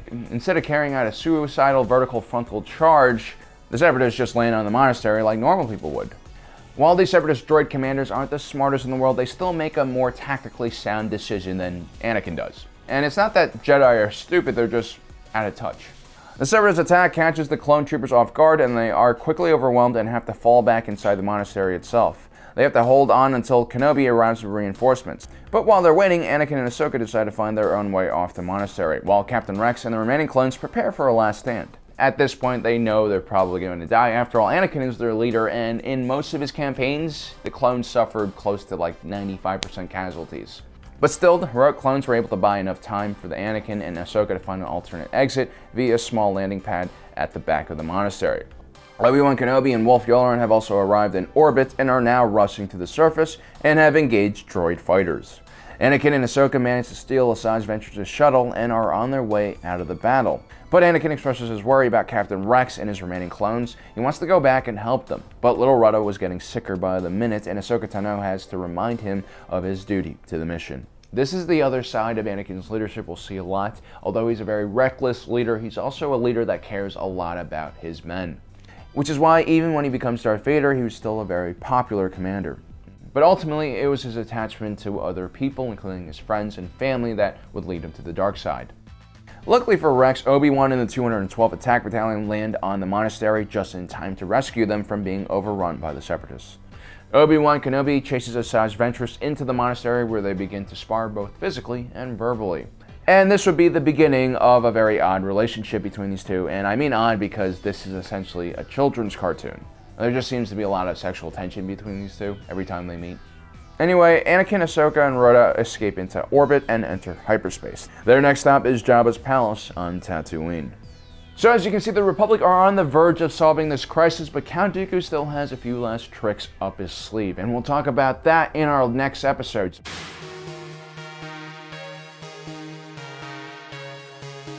In our last episode, we covered the Battle of Teth, aka the time both the Separatists and clones fought over one Hutt baby like it was a football.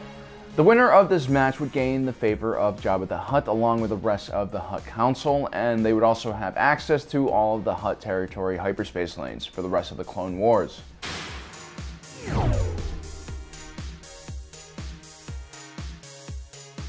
So far, the Republic are ahead of the Separatists in this competition. They have possession of Rhoda the Hutt. Anakin and Ahsoka Tano are headed towards the planet of Tatooine for Jabba's palace in a beat-up transport. The only problem is little Rhoda has developed a fever while in captivity and was getting worse by the second.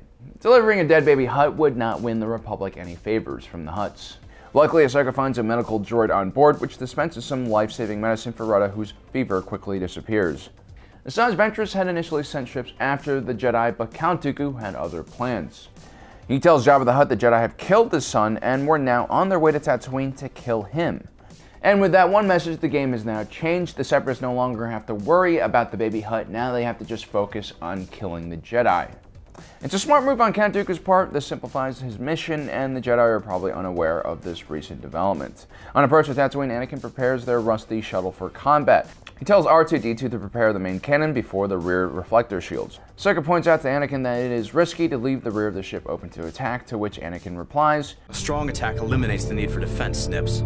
This piece of dialogue really shows us what Anakin thinks of combat and what his mentality is going in. He's all about destroying the enemy before they have a chance of striking back. Interesting to see Ahsoka Tano, his Padawan, was always trying to temper him and make him more cautious.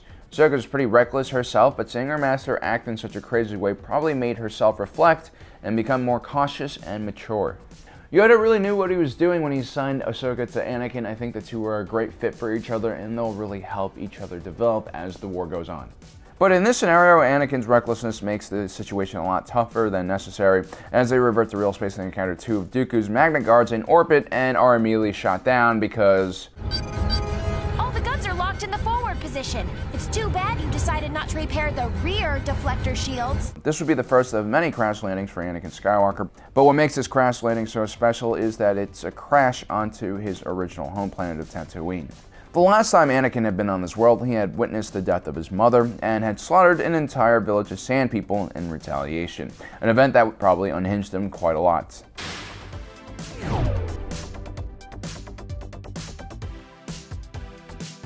Meanwhile, on Coruscant, Obi-Wan Kenobi reports back to Palpatine to inform him what is going on. The Jedi Master suspects that Dooku is going to try to pin the whole kidnapping on the Republic by killing Anakin.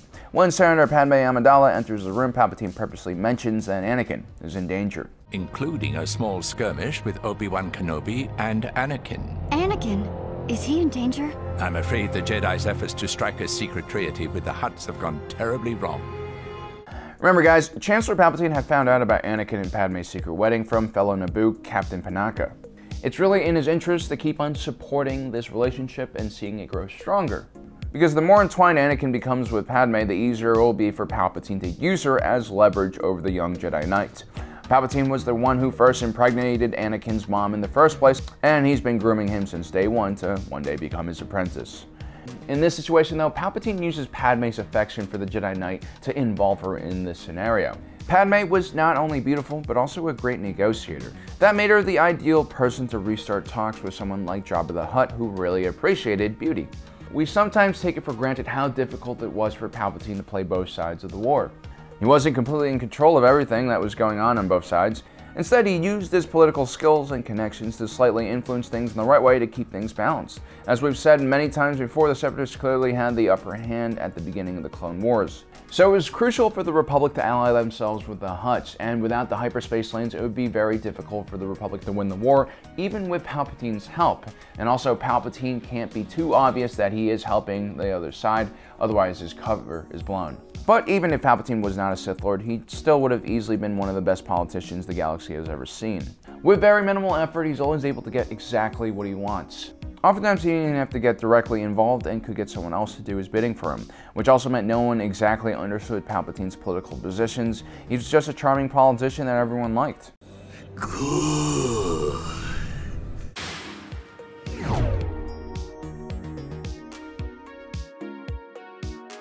because of recent actions by Dooku, the Hutts weren't even willing to have communication with the Republic.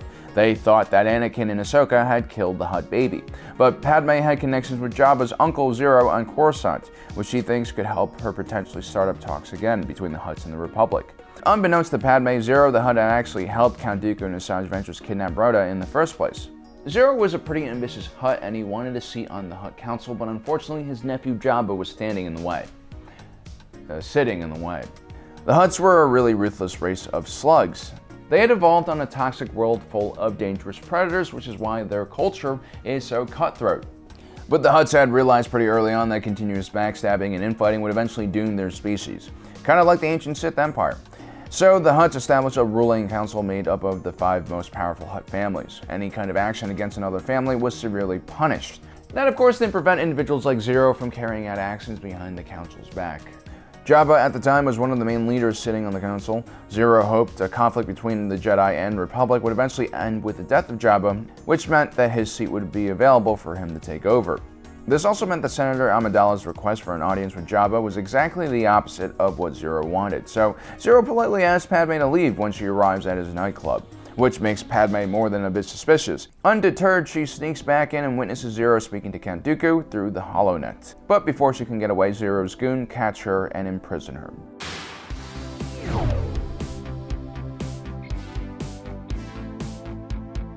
Meanwhile, back on Tatooine, Anakin and Ahsoka are trekking through the sand dunes towards Jabba's palace when they sense a dark presence. The two decide to split up. Ahsoka takes young Rhoda with her while Anakin gets ready to face off once again with Count Dooku.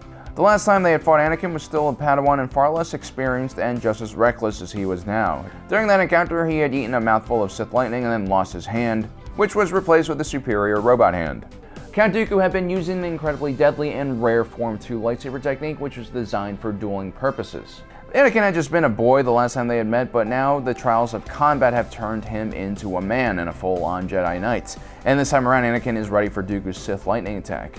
Anakin also fought Dooku's apprentice Ventress on Christophsis. She too used Form 2, which he learned from Count Dooku, so Anakin was much more experienced with this technique this time around.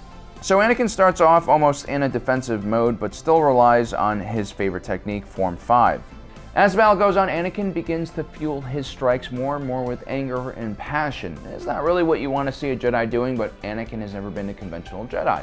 Form 5 was all about using power to control your enemy and keeping them on the defensive. The end goal was trying to get your foe completely off balance and then you could end the duel. It was the exact opposite of Form 2, which was all about finesse and efficiency, which suited Dooku well. He was quite old now and way past his prime. Dooku clearly senses that Anakin is much stronger this time around and resorts to some other tactics to gain the upper hand. Dooku knows Anakin's past and tries to unbalance him by talking about his childhood as a slave on Tatooine. He hopes to make the Jedi more emotional, which will force him to make some mistakes. This was your home planet, wasn't it? I sense your strong feelings. Feelings of pain, loss. This tactic has a limited effect on Anakin though. If anything, he seems to be channeling his terrible past into raw energy to power his Form 5 lightsaber technique. So Dooku decides to switch tactics and shows Anakin that he has sent 3 of his Magna Guard droids after Ahsoka Tano and Baby Rhoda. This does the trick and Anakin disengages from Dooku to go after his Padawan. You see, Anakin was never about self-pity or his own issues. His greatest weakness was his care for other people, including his loved ones and his friends and his Padawan. Dooku exploited this side of his personality and was able to postpone his death.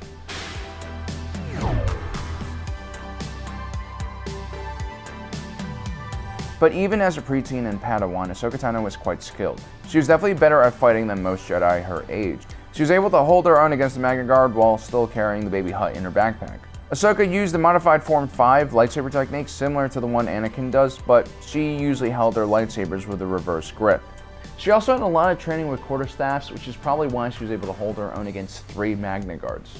Meanwhile, Anakin rushes to Jabba's temple and encounters the Hutt, but without Rhoda, exactly according to Dooku's plan. Jabba now thinks Anakin is there to assassinate him. Anakin cluelessly draws a saber and demands to know where his Padawan is. Luckily, she shows up right in time with the baby Hutt to save the day.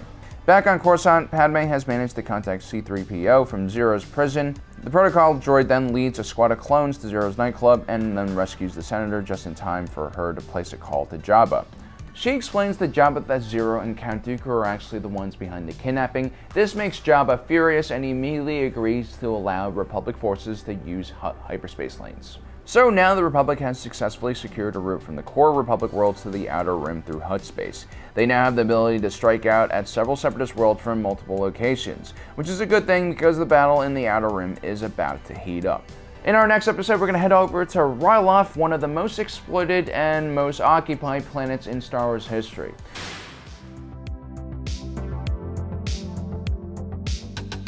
In our last episode, the Jedi have foiled the Separatist attempt to kidnap Jabba the Hutt's son, Rada. In return, Jabba the Hutt has agreed to allow Republic forces passage through the Hutt territories.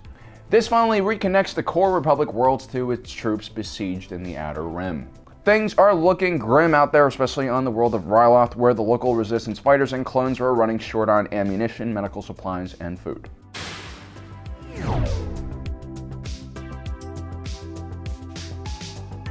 Ryloth was located in the outer rim of the galaxy on the edge of Hutt territory and Republic space. It was also at the end of the Corellian Run, a famous hyperspace lane that was known for spice running. Ryloth wasn't an easy place to live. It had scarce amounts of water, only a few patches of fertile land, massive hordes of dangerous fauna, and then there was the crazy wind that scoured the surface of the planet. Sometimes it would reach up to 500 kilometers per hour. This meant that the Twi'lek people who lived on the planet had a rough time surviving and developing a productive and industrious society. Like most of the remote worlds in the Outer Rim, Ryloth didn't have any means to defend itself, which meant that it was constantly being exploited by foreign powers throughout the course of galactic history. You see, Ryloth was rich in two resources, a spice known as Rill and Twi'lek slaves. Which is interesting because Ryloth had joined the Galactic Republic almost 10,000 years before the Battle of Yavin, and technically speaking, the Galactic Republic made slavery illegal in its constitution through its right of sentience, which set out basic rights for all living beings in the galaxy, and was also against speciesism. A bunch of hypocrites if you ask me. Because of its remote location, Ryloth wasn't exactly at the top of the Separatist to-do list. As a matter of fact, it was 75th on their list of planets that they needed to take over. But one Separatist leader, Wat Tambro, aka Cyborg Gumby, had great interest in the planet. As the foreman for the Techno Union, Wat Tambro could basically do whatever he wanted. See, the Techno Union was a vital part of the Separatist war effort. One of their holdings, Bactoid Industries, produced the majority of frontline Separatist combat droids.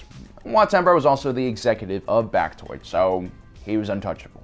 Cyborg Gumby was a greedy and ambitious clay-mated despot. As a member of the Separatist ruling council, he quickly started becoming suspicious of his fellow council members, especially Corporate Alliance Magistrate Pascal Argente. Wat Tambro had Argente followed by some espionage droids, and he found out that the Corporate Alliance exec had been pilfering the battlefields and had collected quite a large pile of treasure, which he kept hidden on Ryloth. At the same time, local revolutionary Cham Syndulla recognized Pascal Argente as a top Separatist leader, which signaled to him that Ryloth was about to enter the war. Realizing this, he began organizing his followers into resistance cells.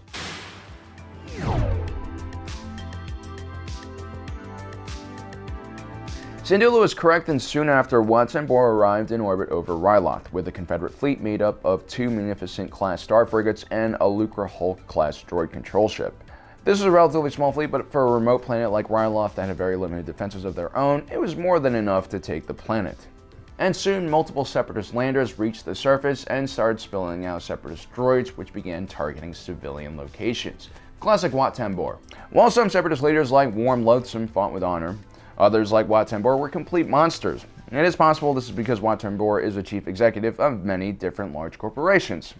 Psychological profiles of humans here on Earth show us that in the corporate world, the higher up the command chain an individual is, the more likely they are to exhibit sociopathic behaviors. Hard work can only get you so far in life. To reach the top, you sometimes have to become a monster. Syndulla proclaimed himself the rank of general like any self-respecting warlord would, and began leading a resistance. They were reinforced by the Republic with a small clone task force led by Clone Captain Keeley and Jedi General Ima Gundy. A really fleet of several Venator-class Star Destroyers under the leadership of Admiral Dow attempts to break the Separatist blockade, but ultimately fails after his flagship is destroyed with him on it. Completely cut off from the Republic and reinforcements, the Republic forces on Ryloth retreat to a canyon area where they can better protect the refugees under their care. With only one or two working all-terrain tactical enforcers left, the Republic forces barely have any heavy weapons at their disposal, and are increasingly vulnerable to enemy air attacks and armor. They're also running out of food and medical supplies. The situation has become dire.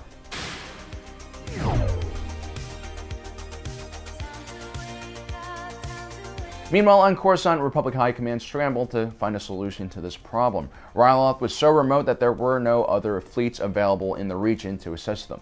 Interestingly enough, because of the planet's proximity to the Hutt territories, there were several neutral worlds in that area that had not fallen under Separatist control. One of those worlds was Toydaria, which was ruled by the wise king Cthulhu. Cthulhu was a cautious leader, tried to avoid war at all costs. You see, his people weren't all that powerful, and they were wedged in between the Hutts, the Separatists, and the Republic, so it was very crucial that he carefully balanced his relationship with each faction.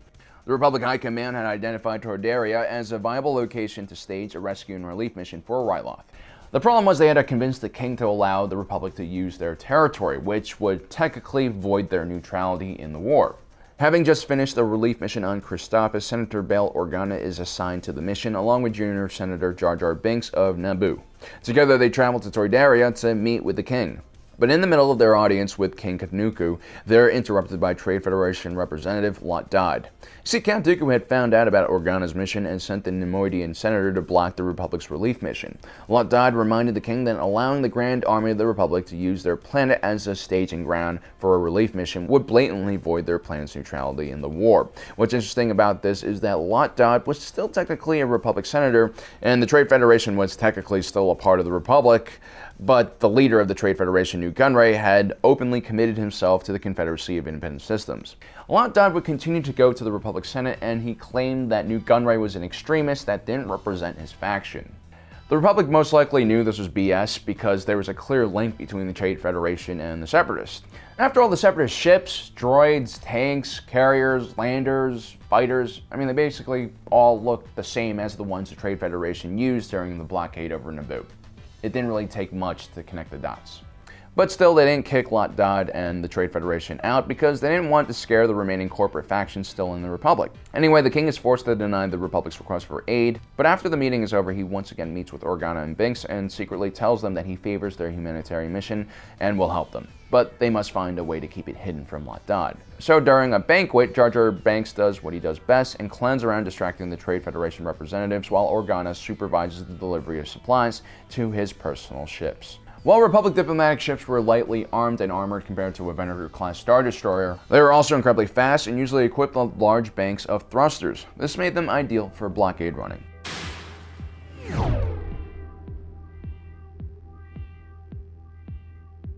Meanwhile, on Ryloth, things are beginning to look a bit grim. With most of the clone detachment wounded or dead, the Republic forces are pushed further back into the canyon. The clones rig one of their last remaining gunships to blow up a narrow pass to slow down the Separatist advance, allowing Master D and Captain Keeley's remaining men to prepare a final defense.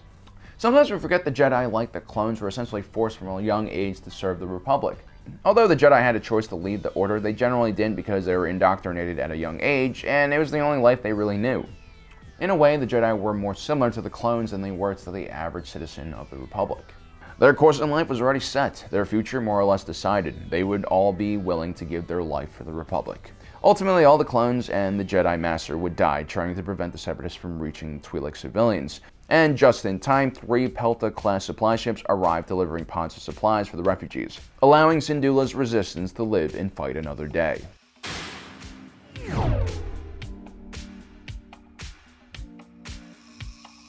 With their relief mission successful, the Jedi Council sends a potential ally in the King of Toydaria.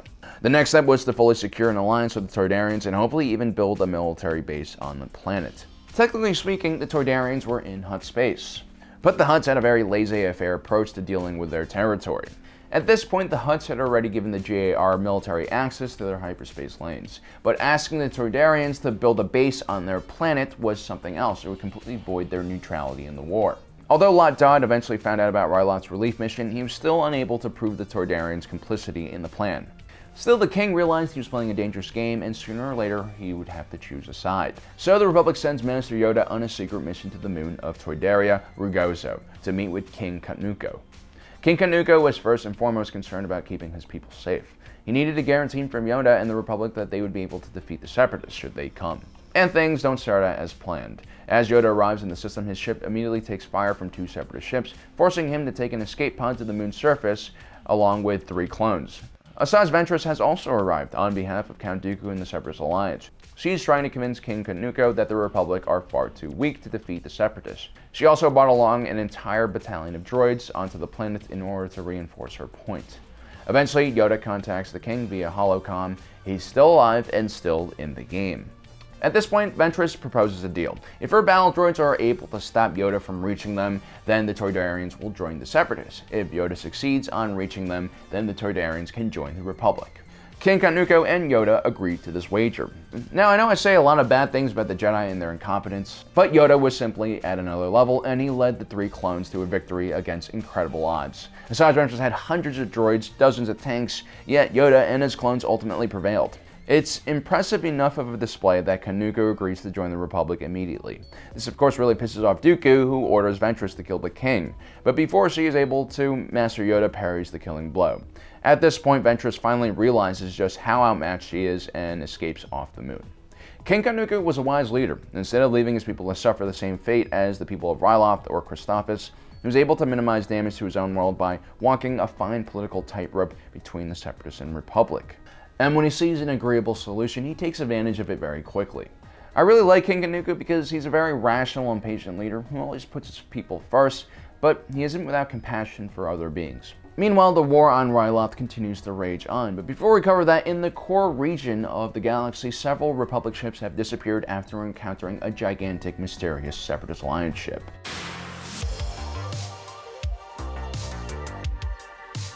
I'm going through puberty. No, just joking. My voice is still kind of awful, and I apologize for that.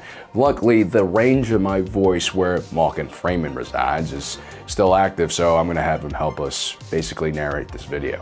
In our last episode, a humanitarian crisis is averted on the planet of Ryloth, thanks to the generous actions of the King of Toydaria. Today we journey to the core world regions of space where entire Republic fleets have mysteriously vanished.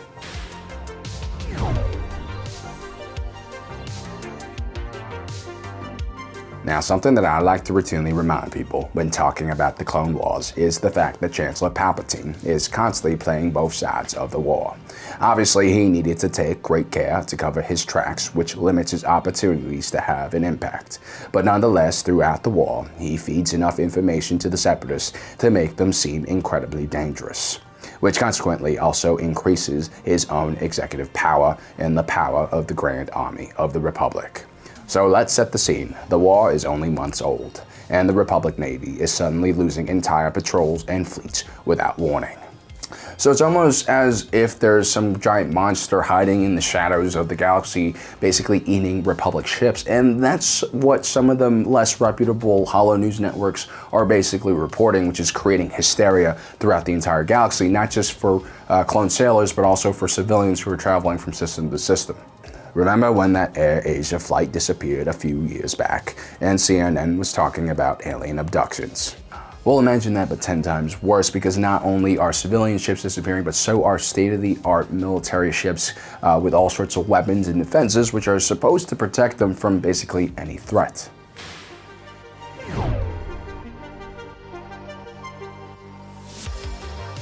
Anyway, in response, the Jedi Order send Master Plo Koon, Master Tactician and pilot with a fleet of Venator-class Star Destroyers, to actively search out whatever is causing this mess. Examining the coordinates of all the disappearances, the small task force arrives to the Abrigado system. Ahead of them, casually floating and backlit by the system's red star, is a gigantic Separatist ship. This has been the cause of all the recent disturbances, not some gigantic space monster, but a relatively normal, if not impressive, subjugator-class heavy cruiser.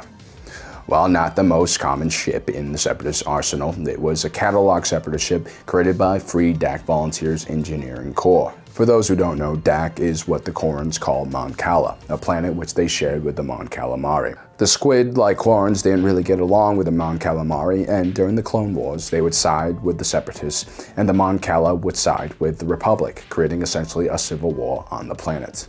This was actually quite a common occurrence during this period of time, and it was basically happening all over the galaxy. Now, based on its mass and known armament alone, a 4,800-meter subjugator-class heavy cruiser like the Malevolence was more than large enough to take on 3 Venator-class Star Destroyers and their complement of starfighters. Luckily, Plo Koon was quite an experienced commander, and he quickly contacted GAR Central Command and asked for reinforcements. I think it wise to report our position before we attack. This is something a more reckless Anakin probably wouldn't have done. And luckily, Plo Koon reached his reinforcements before Count Dooku and General Grievous on board the Subjugator-class heavy cruiser jammed their comms. The Subjugator-class heavy cruiser is around 4 times longer than a Venator-class Star Destroyer. This means it's so long that it has its own internal train system. It also had an enormous sensor and communication suite, which was incredibly powerful, allowing them to completely black out all communications in the vicinity. As a rule in Star Wars, the larger a ship, the larger its power source, and therefore the more powerful its subsystems are.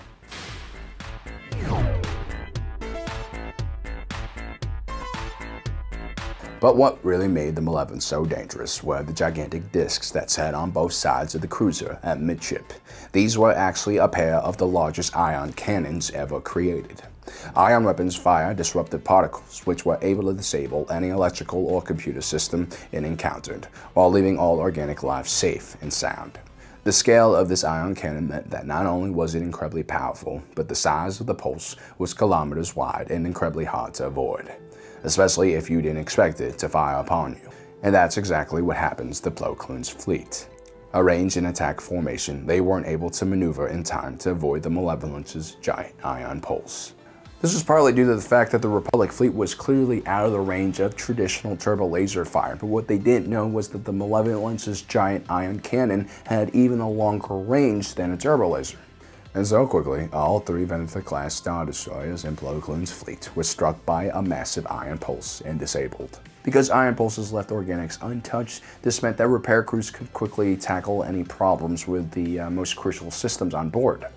But powerful ion pulses, like the one coming from the Malevolence, had the nasty habit of destroying sensitive equipment, sometimes fusing components together, making the repair process quite complicated. Once all the Venator-class Star Destroyers were floating dead in space, the Malevolence flew within turbo laser range and began pounding away at the defenseless ships. And because General Grievous and Count Dooku are grade A dickheads, they also started destroying the life pods that tried escaping from the ship. Now, from a tactical standpoint, the Malevolence is a maniacal and objectively brilliant design.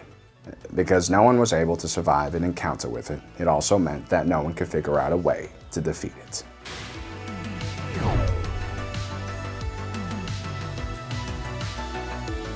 Anyway, Plo Koon and a few clones managed to avoid the destructive power of the Malevolence. All they can do is wait and pray that Anakin and his fleet comes in time to rescue them. It should be noted that this entire story arc with the Malevolence is actually based on the true story of the Bismarck, a large World War II era battleship that was hunted by a fleet of smaller British naval ships. In this case, the fleet of smaller ships being the several Venator-class Star Destroyers in the nearby Bith system, under the command of Anakin Skywalker. His Padawan, who originally was recruited to the Jedi Order by Master Plo Koon, vehemently wants to rush to the Abrigado system with their fleet of Venators, but orders from the Jedi Council and Chancellor Palpatine tell the two to stay put and defend the current system they are in. So Anakin and Ahsoka decide to leave their fleet and take a smaller shuttle to go scout out what has caused the communication blackout. They manage to find Plo Koon and extract him from the system before the Separatist forces can disable their ship. This is a huge victory for the Republic. Now they actually have a survivor who can explain to them what has been taking out all of their ships. Upon learning about the Malevolence's main ion cannon weapons, Anakin decides to use the newly shipped Y-Wing to attack the Separatist heavy cruiser. The idea is the smaller snub fighters are far more agile and therefore able to avoid the gigantic pulse weapons. They come up with this plan just in time because now the Malevolence has set its sights on an extremely vulnerable target, the Khalida Sol's Medical Center, home to 60,000 clones. Now there's no time to move all the wounded, so their only option really is to stop the Malevolence.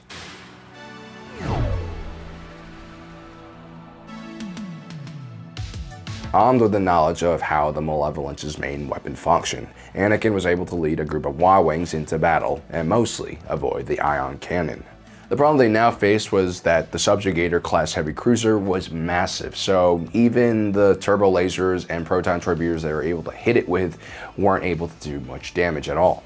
Anakin, being the rational individual he was, decides to target the ion cannon instead. If they can take out the Malevolence's main weapon, then the rest of the Republic fleet will be free to engage the Malevolence.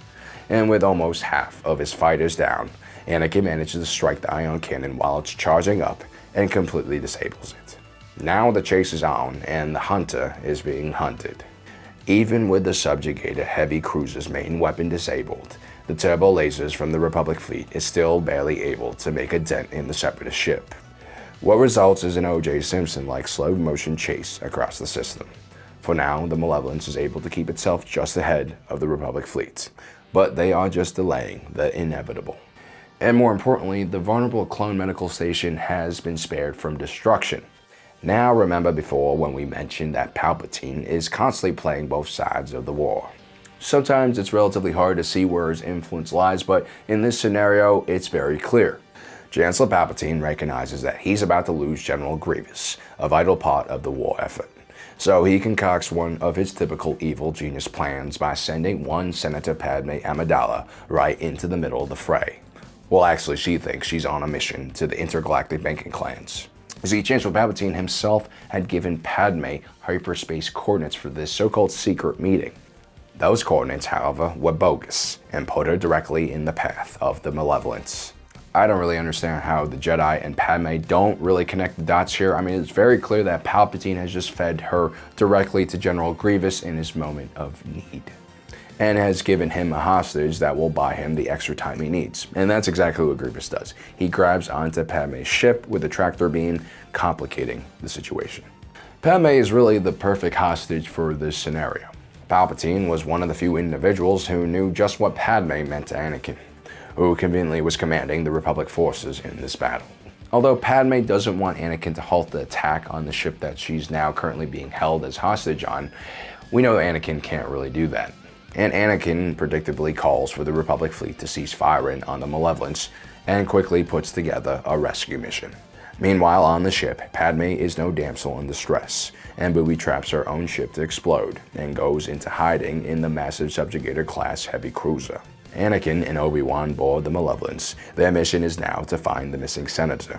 They're racing against the clock. The Separatist ship's hyperdrive has been damaged in the recent attack, but they were almost finished repairing it. Now, once the hyperdrive was finished, the Malevolence could then escape.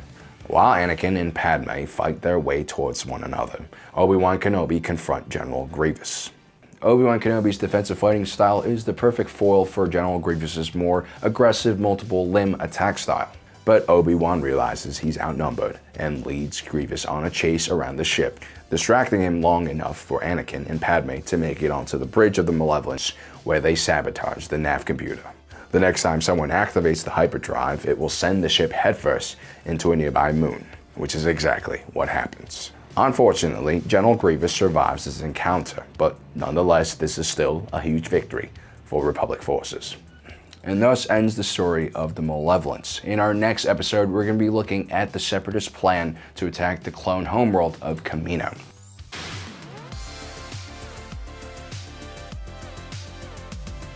And as you can tell, my voice is getting a little better. It's almost there, I think. Hopefully by my next episode, I'll be a real boy again. And no, guys, I'm not a Jedi. I just really like Jedi robes. They're actually quite comfortable. This is made out of fine Ewok fur. It's really nice on the skin. In our last episode, we looked at the Separatist mega ship Malevolence and covered its destructive warpath across the core regions of the galaxy. It's one of the better story arcs early in the Clone Wars series, and just another example of just how cunning the Separatist High Command was and how well prepared the Separatist droid army was for the Clone Wars. Today we'll be traveling back out to the edge of the galaxy where the Separatist Alliance is preparing for a devastating attack at the heart of the Republic military.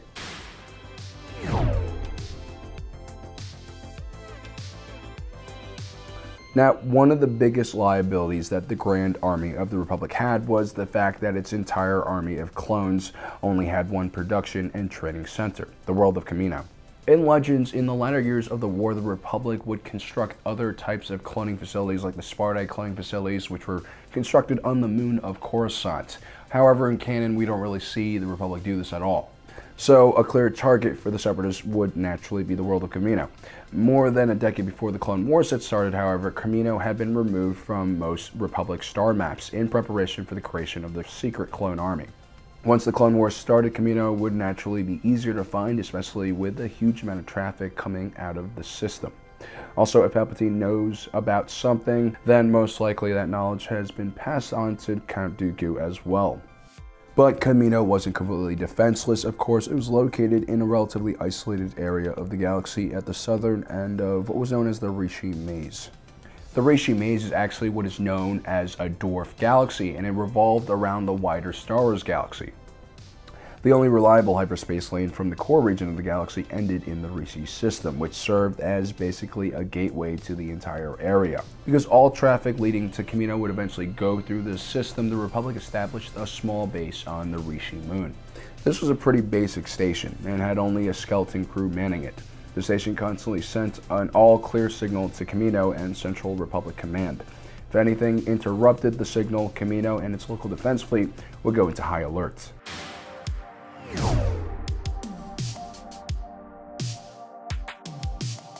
The clone station on Rishi were the first generation after the Battle of Geonosis to be sent into the field.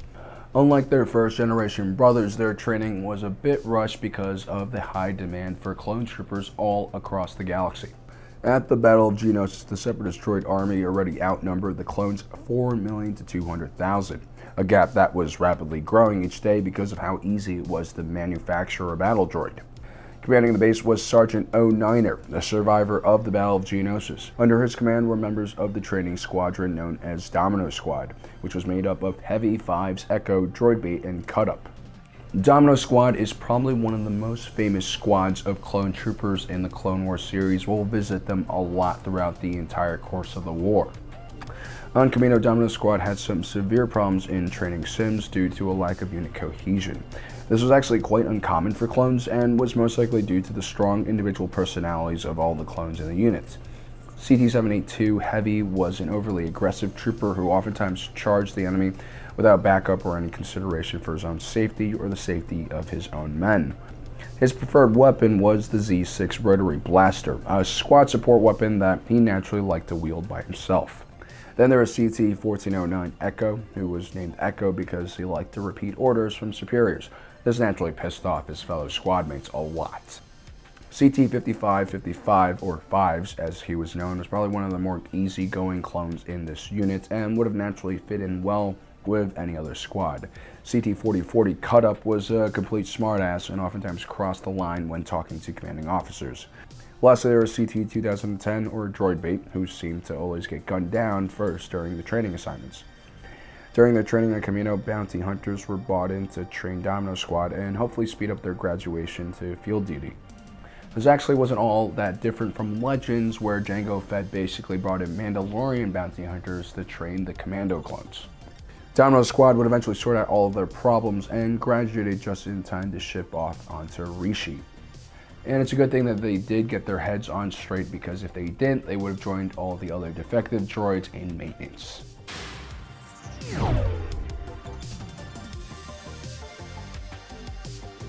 Anyway, back on Rishi. The listening outpost there was hardly a defensible position and could be easily overrun even by small forces. There was no fleet in position over the system either, so the clones on the moon were more or less alone and therefore needed to be extra vigilant. Clone Commander Cody and Captain Rex were expected to arrive on the listening base for a routine inspection at the time, so the clones on the base were rushing to get everything in order. A few systems away, Anakin Skywalker and the bulk of the Republic fleet were still searching for General Grievous.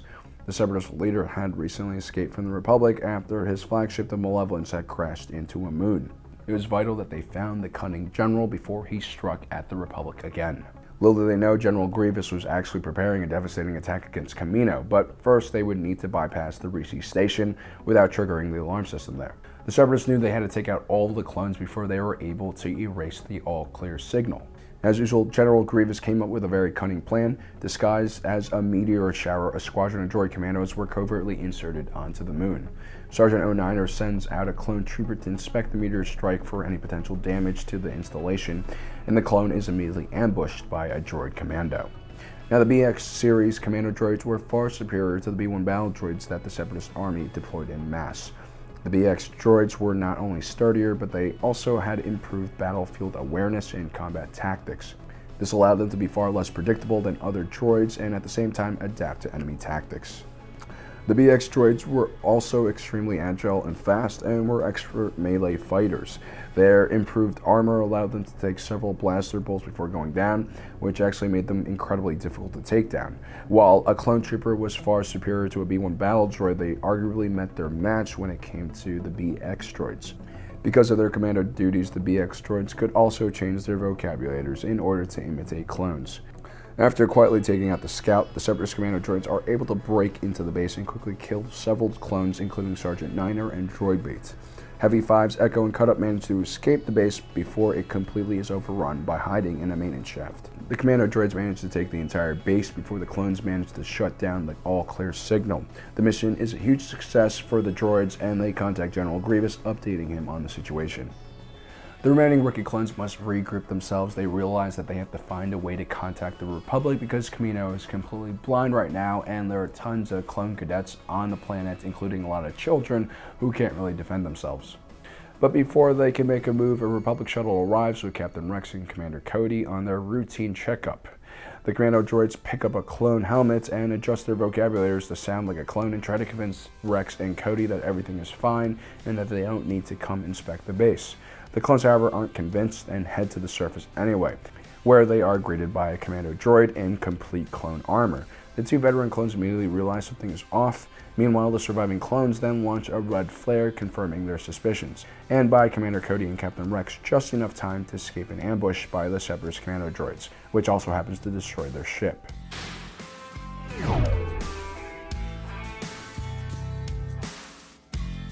Rex and Cody eventually rendezvous with the remaining clones. There are only 3 of them now. Cut-Up had been eaten by a giant worm.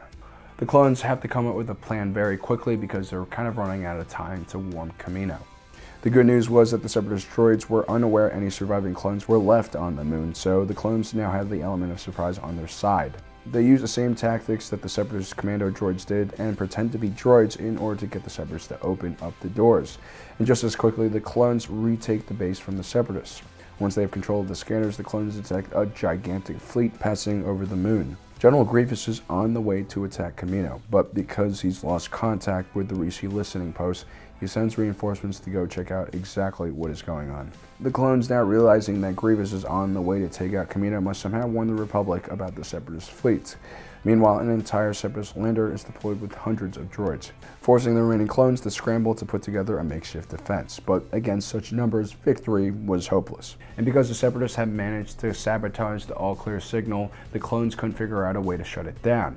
Luckily, the planet did have a large storage of Tabana gas underneath, which was used to heat the station. It also happened to be a very combustive gas, which could be used as an explosive. The clones fight a strategic retreat as Rex begins rigging explosives to the Tabana gas. Slowly, they give up ground to the droid army, but unfortunately, the transmitter for the detonator isn't working. Heavy volunteers to fix the detonator, telling all the other clones to escape. Fortunately for Heavy, the detonator is beyond repair, and the clone ends up making the ultimate sacrifice and blows himself up along with the station. Now, upon seeing the disruption of the all-clear signal, the Republic fleet under the command of Anakin Skywalker and Obi-Wan Kenobi immediately arrive and intercept General Grievous's fleet, forcing the cyborg to end his invasion plans for Kamino, for now. Although the 10 clone troopers on the Rishi Moon outpost were outnumbered and outclassed, they still managed to warn the Republic, which really goes to show you just how well trained these clone troopers were, even if they are just rookies. Each day my voice gets stronger and the dolphins get weaker. Anyway, in our last episode we looked at the first attempt by the Separatists to infiltrate the defenses placed around the Kamino system, home to the cloning facilities for the Grand Army of the Republic. Ultimately, the Separatists were repelled thanks to the actions of a few clones stationed on a listening post on the nearby Rishi Moon. Undeterred Separatist leader General Grievous continues his attacks against the New Republic. His aim is to completely wrest control of the Outer Rim from the core worlds. Armed with the knowledge of the Republic's movements, it seems like the cyborg general is everywhere all at once. The more chaos that Grievous can create, the more justification Palpatine has to increase the size of the federal military. At the same time as the conflict expands in the Outer Rim, the Jedi are becoming spread more and more thin, making them easier to pick off and kill.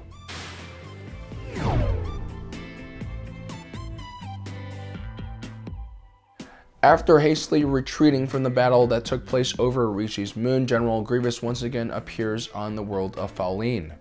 With the help of Count Dooku and Asajj Ventress, the Separatist forces were able to overwhelm the local Faline defense forces and monarchy, dealing a swift blow to the Republic.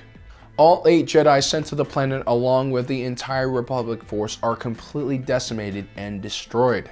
With Faline successfully subdued, Grievous gathers his forces and heads towards the planet of Bothawui. The Bothawui system was home to the Bothans, an alien species that were known for sneaking around and spying on people. They also really liked gathering information, which kind of made them a strategic asset for the Republic.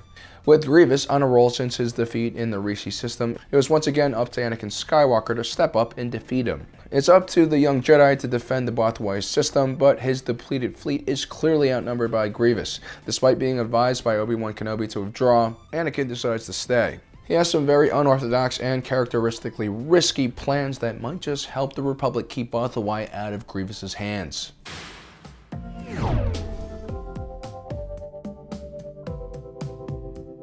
Now, what makes space battles so strategically interesting for me is the fact that they are completely three-dimensional. For those of you familiar with the Ender Games series, this is why all the commanders are trained in zero-gravity battle games. It helps prepare the children for how space battles will one day work. A commander who's used to only doing battles on planets have a more two-dimensional outlook. Space battles are interesting because the enemy can literally come from any direction, which also means your forces can do the same. When a battle happens in space and there's a planet nearby, it helps provide a reference point for maneuvering, but it also serves as a boundary for that battle. Bothawui also had another geological feature that made it unique, an asteroid belt, which served as another boundary for the battlefield. While most ships had navigational shields that could handle the odd asteroid strike, an entire asteroid belt could prove quite daunting to navigate through. Anakin had positioned his smaller fleet of Venator-class Star Destroyers in such a way that the planet and the asteroid field were protecting his flanks, limiting the approaches that the Separatists could take to reach him. General Grievous, however, understands this, of course, and decides to take a more direct approach and blast right through the asteroid field. Even with his larger numbers, he doesn't want to take any chances with Anakin. The young Jedi Knight was reckless, unpredictable, but also admittedly a terrific tactician. Grievous wasn't foolish and wouldn't make the mistake of underestimating him. Now, if you really think about it, most of the Cyborg's victories so far against the Republic were thanks to information that was handed to him by Palpatine. But even with this advantage on his side, the Cyborg General still hasn't been able to defeat Anakin or his pesky Padawan Ahsoka Tano. It should also be noted that the majority of Grievous's fleet was made up of the Munificent class. Although only a few hundred meters shorter than a Venator-class Star Destroyer, they were actually a lot weaker and therefore classified as a Star Frigate. The Venator-class Star Destroyer had much thicker armor, more robust shields, and a larger complement of fighters, turbolasers, and crew. Generally speaking, a Venator-class Star Destroyer should be able to hold off 3, maybe even 4 Munificent-class Star Frigates. So actually, Anakin's fleet wasn't as outnumbered as it seemed. And at a longer range, the weaker Munificent-class Star Frigate would be vulnerable to the Venator's long-range turbolasers. So for Grievous, taking his fleet into the asteroid belt meant that his lightly armored frigates could have more protection. All in all, it's a terrific plan. It allows Grievous to dictate the pace of the battle. Or so he thinks.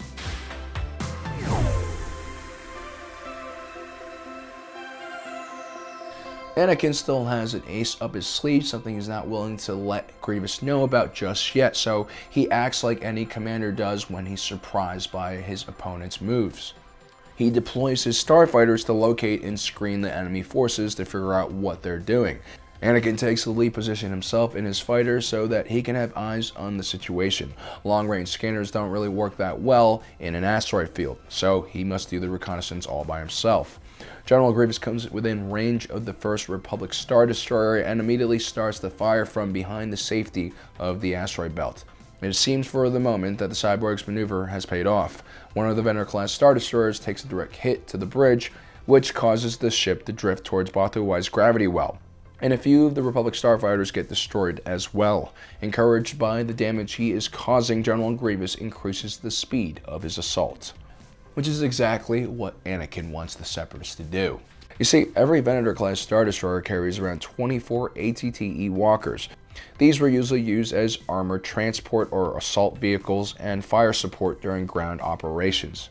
Like a German tank or a German luxury automobile, the ATTE Walker was completely over-engineered. Its feet actually had magnets in it which allowed it to clamp onto metallic surfaces.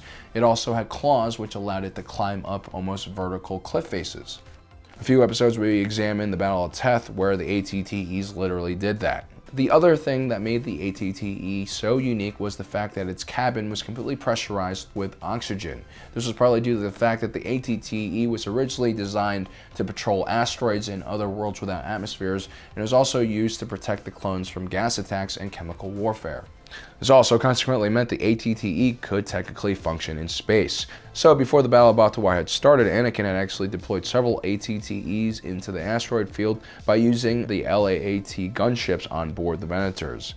Each ATTE had a huge mass driver cannon which could fire a diverse range of ammunition, including both kinetic and energy rounds. Now, a single ATTE wasn't really all that dangerous to a Separatist warship, but there were a few dozen ATTEs spread throughout all of the asteroids in the area, and they immediately all started firing on the Separatist fleet. What made things worse was that General Grievous had commanded his entire fleet to dedicate all their power to only the forward shields. This way they could protect themselves from asteroids and enemy fire. But what Grievous didn't take into account was that every ship in his fleet right now was unshielded in the rear and very vulnerable to enemy fire. One by one, the Separatist ships started going down, and the asteroids that had once given them cover now greatly hindered their maneuverability. A single ATTE could easily be taken out by a Separatist turbo laser, but because they were so spread out through all of the asteroids and neatly hidden, it was relatively hard for the Separatists to launch a counterattack.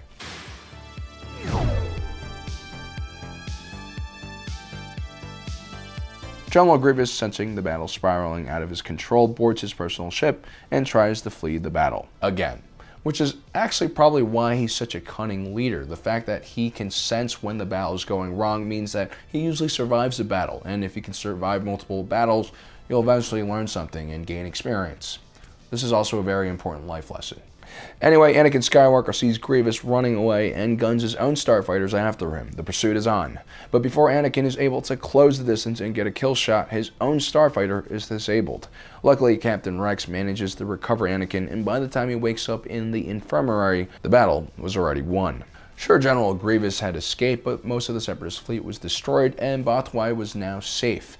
The only other problem was that Anakin had lost R2-D2 when his ship crashed. Once again, we see that Anakin can't seem to let go of his friends, or droids. Anakin had known R2 since his day as a slave on Tatooine, and together they had taken down the droid control ship over Naboo. More importantly, it's said that the entire Star Wars franchise is being told from the point of view of R2-D2, which is why he's basically in every installation of Star Wars, and it's also probably why the Star Wars movies that don't really have too much of R2-D2 kind of suck. Of course, Obi-Wan Kenobi doesn't approve of Anakin's so-called attachments and reminds him that as a Jedi and also as a military leader, he must be ready to let go of things and military hardware, which is what he saw R2-D2 as. But then Anakin remembers there's a reason why R2-D2 is so awesome. His memory banks have never been erased. It's part of the reason why R2-D2 is such a special droid and so capable. He's collected many skills and talents and knowledge through many, many lifetimes. But at the same time, without a routine wipe, which most astromechs do get, R2 has a lot of information about all the Republic bases he's been to and all the Republic forces he's encountered. This makes the loss of this droid very troubling, especially if the Separatists capture him. It's a real strategic nightmare. They must find a way to get him back before it's too late. But for now, the Battle of Batu is a great Republic victory. It was a battle that the Republic wasn't really supposed to win, and it was only due to Anakin's out-of-the-box thinking that his small fleet was able to pull off this victory. In the end, his strategy was quite brilliant, and also pretty risky. The ATTEs were extremely vulnerable to the enemy capital ship's fire, and had the Republic fleet been destroyed, it's very likely that those tanks would have been stranded on those asteroids without any communication to the outside world. Luckily, fortune favors the bold, especially when the bold individual is Anakin.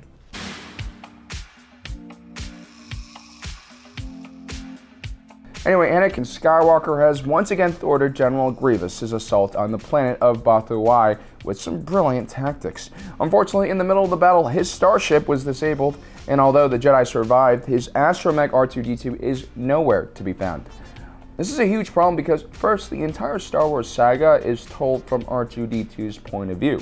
So no R2-D2 means no Star Wars by George Lucas, and then no Star Wars means no Generation Tech. And then no Generation Tech means no me. But luckily that's not what happened. I'm still here. Just like the cold that I got from the dolphins. It just won't go away. The other problem is because R2-D2 has never had his memory banks wiped in the history of history, this means he's a treasure trove of data. Data that includes tons of information about the Grand Army of the Republic's operations, resources, and unit locations. I'm also sure Anakin has some very private photos of Padme that he probably keeps on there for personal consumption, so yeah, all parties involved, in the Republic at least, want to recover the droid immediately.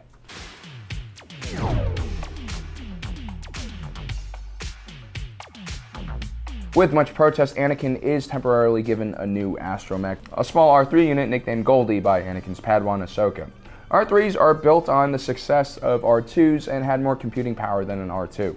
Anyway, Anakin and Ahsoka first venture back to his derelict starfighter. Upon inspecting the ship, they discover that the astromech has been removed from the socket. Scanners, however, pick up a Trandoshan scavenger ship lingering nearby. Scavenger scum like this were quite common during the Clone Wars. They braved the dangerous wreckage of these battlefields to scavenge for war material, which then they sold on a secondhand market for great profit. Anakin and Ahsoka decide to take a diplomatic approach and question the Trandoshan to see if he's picked up any R2 units recently. While browsing the wares of his ship, a pair of IG assassin droids are activated and start attacking the two Jedi. The IG series are made famous by the bounty hunter IG-88 and were extremely dangerous assassin units that combined agility with precision and sturdiness. The two do manage to take out the IG bots, but Anakin still moves quickly to reprimand Goldie, who had accidentally activated them in the first place. Goldie, or R3-S6 as he was known, wasn't really built for field duty. He was more built for data crunching. Obviously, Anakin had some pretty high expectations after working with R2-D2 for so long, but R2-D2 had a plethora of unorthodox skills and abilities that he had picked up throughout the years, all thanks to the lack of memory wipes we talked about before. But this R3 unit's actions in this episode go beyond incompetent. It's almost as if he's actively trying to sabotage the two Jedi. Anyway, Ahsoka and Anakin conclude their search for R2-D2 on the Trandoshan ship and head off to search elsewhere. Which is unfortunate because R2 was in fact on the ship, but had a restraining bolt placed on him. A restraining bolt severely limited a droid's movement and processing ability. It made them extremely obedient and subdued any personality they might have. The Trandoshan captain had purposely hid the R2 unit because he had already made plans with Separatist leader General Grievous to hand over the droid. The Trandoshan was smart enough to know that the Separatists would pay a lot of money for the info on the droid, whereas the Republic would most likely expect him to return their property to them for very little compensation.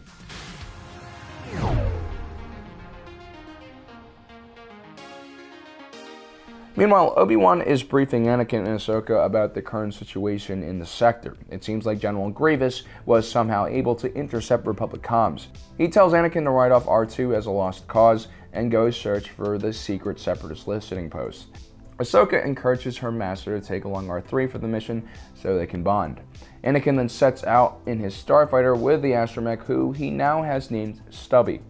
They travel to a possible location for Grievous' listening post, but when Anakin asks Stubby to activate the long-range scanners, the R3 unit instead turns on the tracking beacon, which basically alerts everyone in the nearby system, including of course General Grievous, of their location. Ahsoka Tano and the Republic fleet also get the tracking number and assume something is wrong and send their own reinforcements.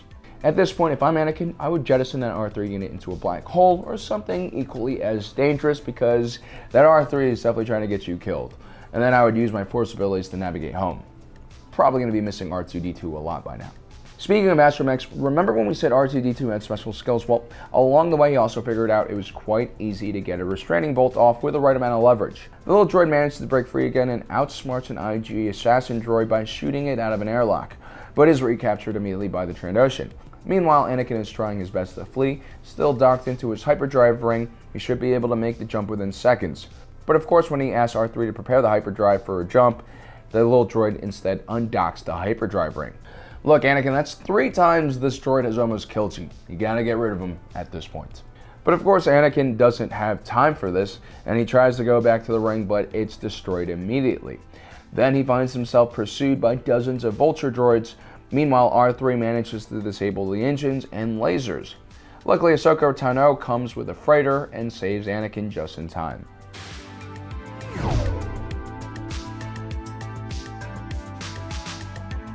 The Trandoshan smuggler finally arrives to the Separatist listening post, which is located on one of the moons of Rusan. Now, Rusan was quite an important place in Republic history. It was the site of the last epic battle between the Republic-led Jedi and the Sith Brotherhood. The Jedi ultimately won after 7 chaotic battles on and around the planet. The result of these battles were so horrific that it led to the demilitarization of the Republic and the Jedi Order through the Rusan Reformation, which is why the Republic was more or less unprepared for the Clone Wars and had to rely on the clone army from Kamino. Meanwhile, before they land on the listening post, R2 once again manages to break free somehow and send out a signal alerting the Republic where the smuggler is taking him, which also consequently alerts the Republic to the location of the Separatist listening post. The Separatist listening post turns out to be a core ship from a Lucrehulk battleship. This provides the Separatists with a mobile platform that is shielded and quite defensible. While on board, R2-D2 is thoroughly examined. The Separatists find out that the little droid contains every Republic strategy, along with a variety of more important data related to the Republic war effort. General Grievous decides to increase his reward for the Trandoshan by stabbing him with a lightsaber. Probably not the best idea in the world if you're looking to work with other scavengers and smugglers in the future, but hey, why not?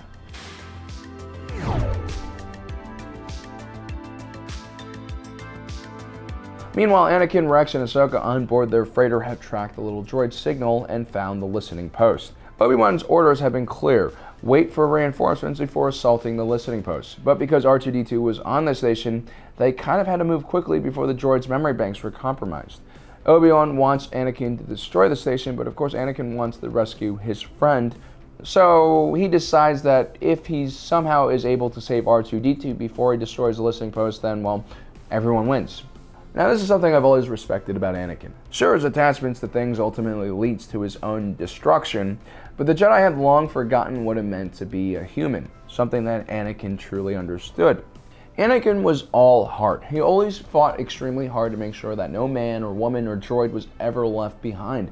In that way, he exemplified what a Jedi should be as far as their image to everyday people. A Jedi was a symbol of hope. They were supernatural beings who could accomplish any mission and then some. They weren't really supposed to be pragmatic and doing battlefield triage. That's something that you would expect military leaders to do, not a Jedi. And that's what Anakin decides to do. He doesn't really think about the overriding consequences of R2's data falling into Separatist hands, because failing is not something he can even consider. Ever the optimist, he decides to take all the obstacles one at a time. First, he must figure out how to save his friend. Now, guys, especially all you youngins out there who probably have a lot of time and don't really know exactly what they want to do in life, I think there are a lot of lessons we can learn about Anakin's style in life. I mean, obviously, you don't want to take huge risks all the time because it's usually those kind of individuals who suffer great catastrophes. But on the other hand, if you were able to survive these huge leaps of faith that Anakin regularly does, you will be a stronger individual, unless that leap breaks your spine and paralyzes you. But guys, in real life, it is people like Anakin who kind of breaks the rules, takes big risks, thinks outside the box, and goes against convention. Those are the individuals that are going to be the most successful. Because people like Anakin have failed many times in their life. And that's because people who fail a lot no longer allow the fear of failure to prevent them from pursuing their dreams.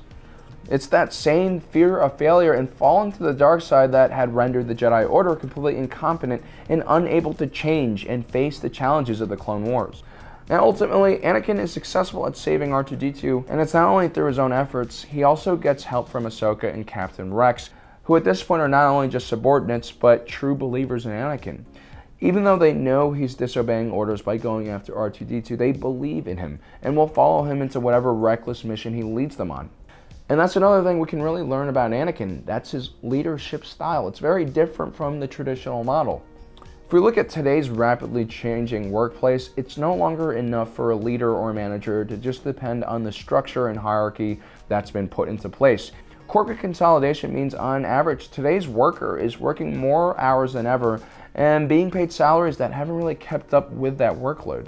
So a steady paycheck no longer guarantees the same kind of loyalty as past generations did. And that's not because millennials are lazy or anything, it's just, yeah, the deal has changed. No one really buys into the idea that a company will take care of you anymore. A leader today really has to engage their subordinates at a higher level and show them that they are willing to go out on a limb to protect their interests. And that's exactly what Anakin does. He abandons the wider mission in order to save the individual. And in the workplace, we're faced with a similar issue. Are we willing to sacrifice the project or financial gain for the well-being of an employee, an individual that basically you're responsible for as a leader? Is what you're looking for a short-term profit? Or are you really trying to build a team and invest in these people that you're training and basically bringing into your family or company? So yeah, I know we got sidetracked a little bit there, but the point is I really love finding these deeper messages hidden within what essentially is a cartoon. So, I mean, it's quite remarkable that they do include these kind of ideas in there, and it makes the entire Clone Wars all that more realistic, I think. The problems Anakin has with the Jedi Order function at so many different levels. It's not just about him saving Padme, but yeah, he has some real grievances against the way Jedi Order treats its own followers.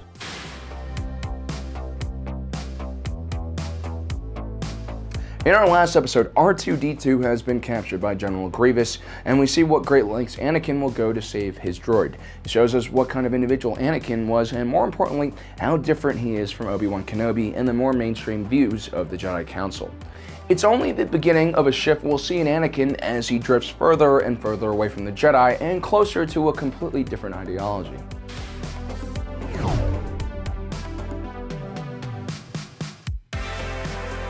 Meanwhile, the war is going relatively bad for the Republic. Completely outnumbered from the outset of the war, things are only getting worse as the Republic is unable to really protect their entire territory.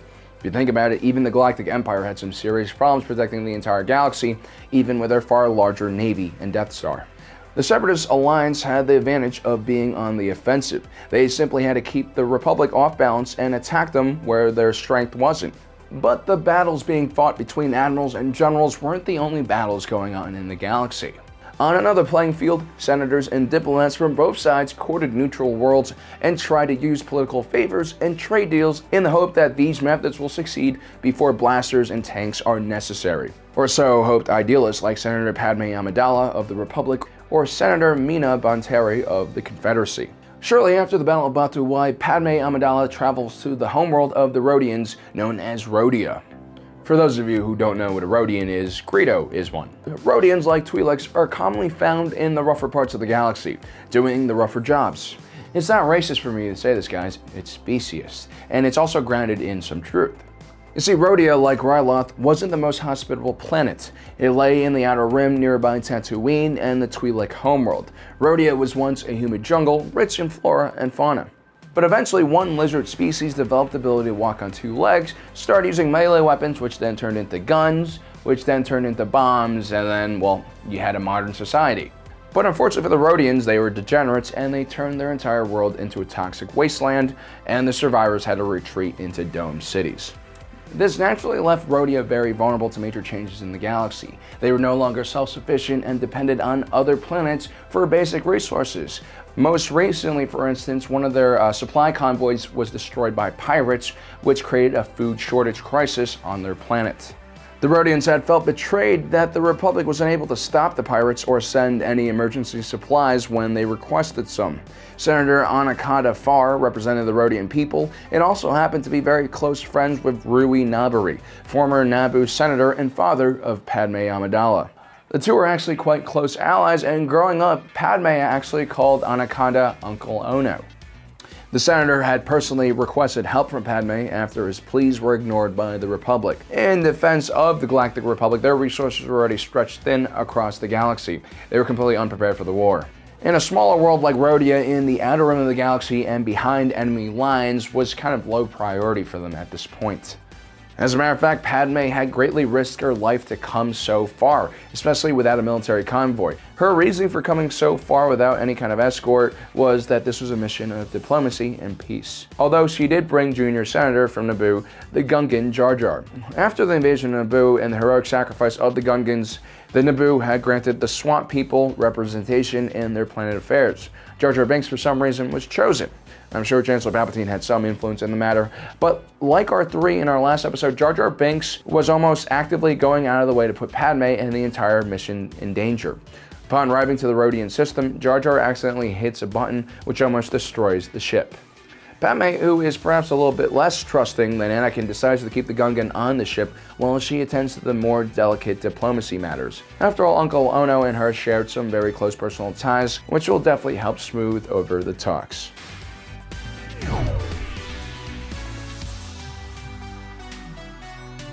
Senator Anaconda Farr was in a tough position. The Republic, as always, was not only too slow to respond to the crisis on Rodeo, it had postponed the vote that would have approved aid for the planet in the first place.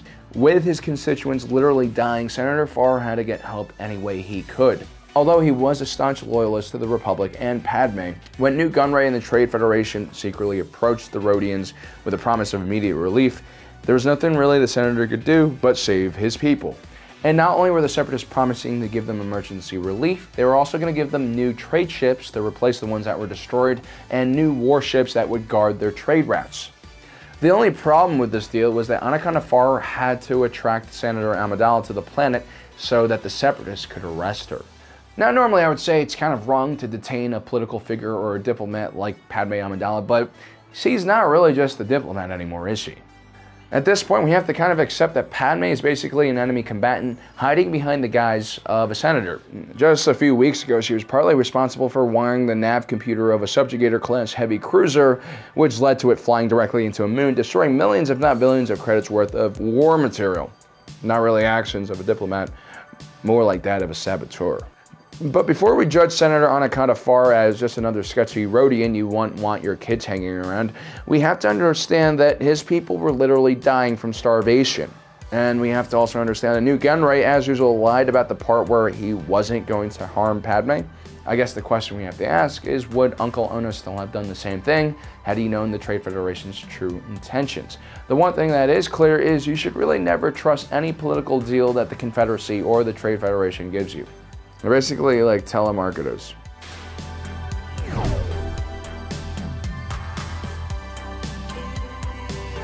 Meanwhile, Jar Jar is trying to get acquainted with the local wildlife. C-3PO, as usual, shows an acute understanding of the dangers of his surroundings and warns the Gungan not to do so. I know he's made up to be a coward in the larger scheme of things, but I've always seen C-3PO as a voice of reason. I mean, he's really surrounded by completely reckless and idiotic people who actually usually do end up dying in very terrible ways, so I think C-3PO is kind of a hero in the entire Star Wars saga. Anyway, Jar Jar is using his usual mix of nonsensical phrases and words and somehow manages to communicate with the local animals. Look guys, I'm not a zoologist or a swamp animal who also is a zoologist, but I find it very unlikely that a swamp animal from one planet would be able to communicate with another swamp animal in a completely different solar system and completely different planets. Just doesn't make any sense. Most likely what's happening here is Jar Jar is communicating or bending this animal towards his will by using the Force. The dark side of the Force. And when the Separatist droids come to secure Senator Amidala's ship, Jar Jar uses his usual drunken kung fu / fool's capoeira to defeat the droids in a seemingly clumsy fashion. That I assure you is all for show and all carefully calculated and choreographed by this evil mastermind. Here's an individual who is so powerful in the Force and such a terrific combatant that he is able to hide behind some clown act and still win the battle. Meanwhile, Uncle Ono feels more and more guilty as Separatists chain his symbolic niece to a wall in a dungeon.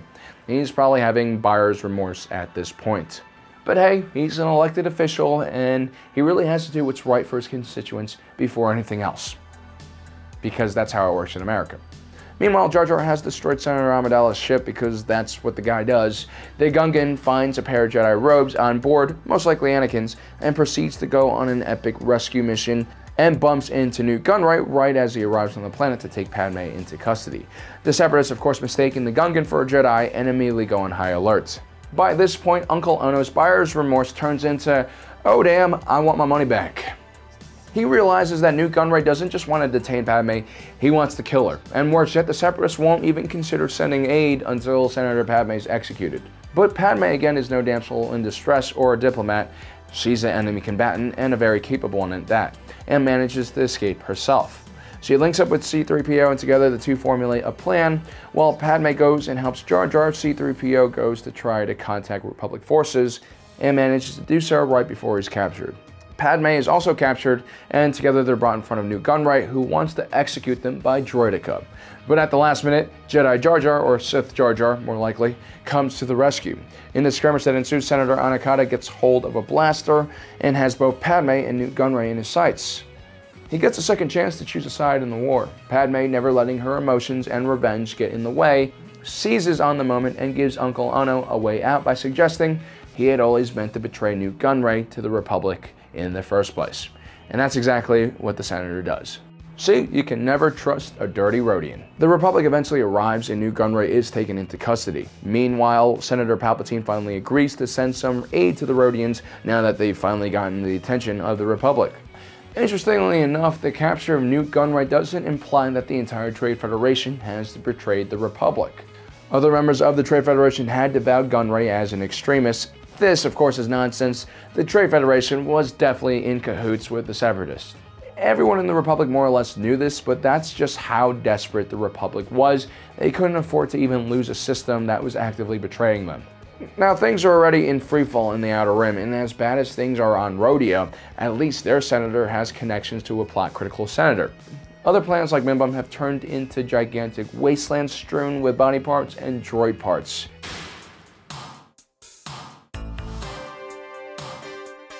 In our last episode, thanks to the quick actions of Padme Amidala and Sith Lord Jar Jar Binks, Viceroy Nute Gunray of the Trade Federation has been captured and taken into the custody of Republic forces on the planet of Rhodia. Gunray is a high-ranking member of the Separatist Council, the first real leader that the Republic has been able to capture. This is huge for the Republic because so far the war really hasn't gone their way. The Grand Army of the Republic is stretched thin and is being attacked from all directions, and dozens of worlds are leaving the Republic as a result every week.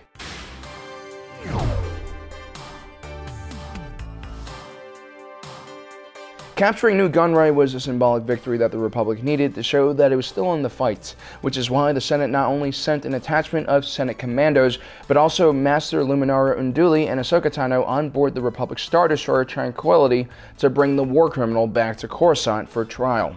While the Neimoidian wasn't all that dangerous by himself, he had an extremely long rap sheet of crimes dating all the way back to the blockade of Naboo a decade before the start of the war. Nute Gunray also had a lot of knowledge about the Separatist plans and had been in contact directly with Lord Sidious for more than a decade as well.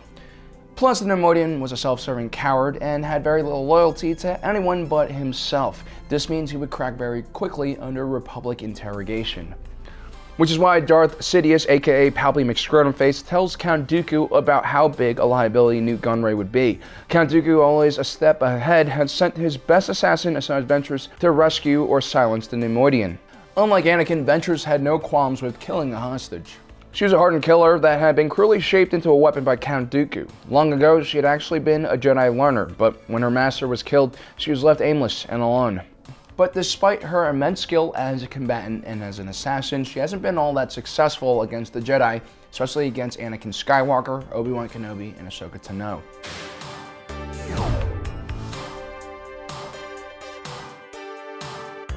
Due to her recent failures, Count Dooku lets Ventress know that failure is not an option this time around. Meanwhile, the Republic Star Destroyer Tranquility is on the way to Coruscant.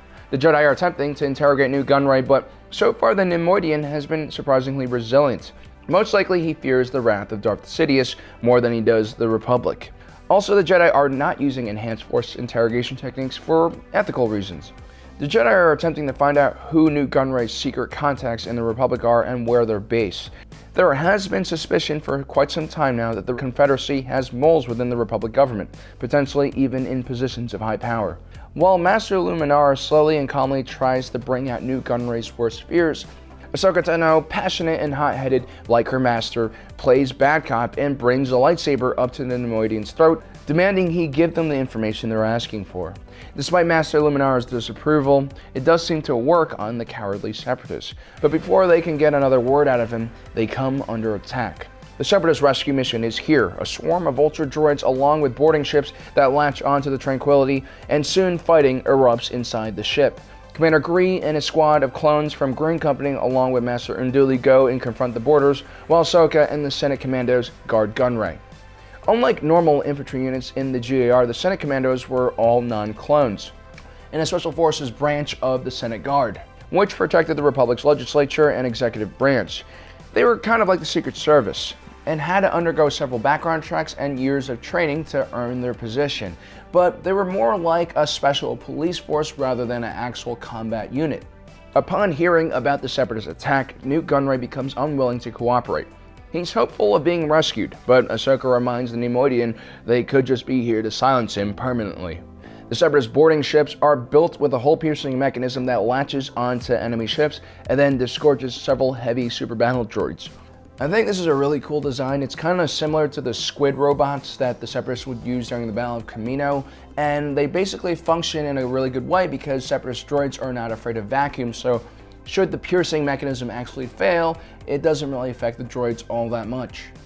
A squad of clones bravely try to hold off the battle droids, but their armor is way too heavy and they manage to overwhelm the clone position. A dozen or so battle droids make it past the hangar and head towards the prison blocks, but Commander Gree's clones are able to hold them at bay within the narrow corridor leading to the prison, and with the help of Master Luminara are able to destroy the entire boarding party. While the super battle droids pose a significant threat for the Republic, especially in the confines of a narrow ship, they're actually just a distraction. Asajj Ventress had also boarded the ship and she proceeded to plant numerous thermal charges in the cruiser's engine room.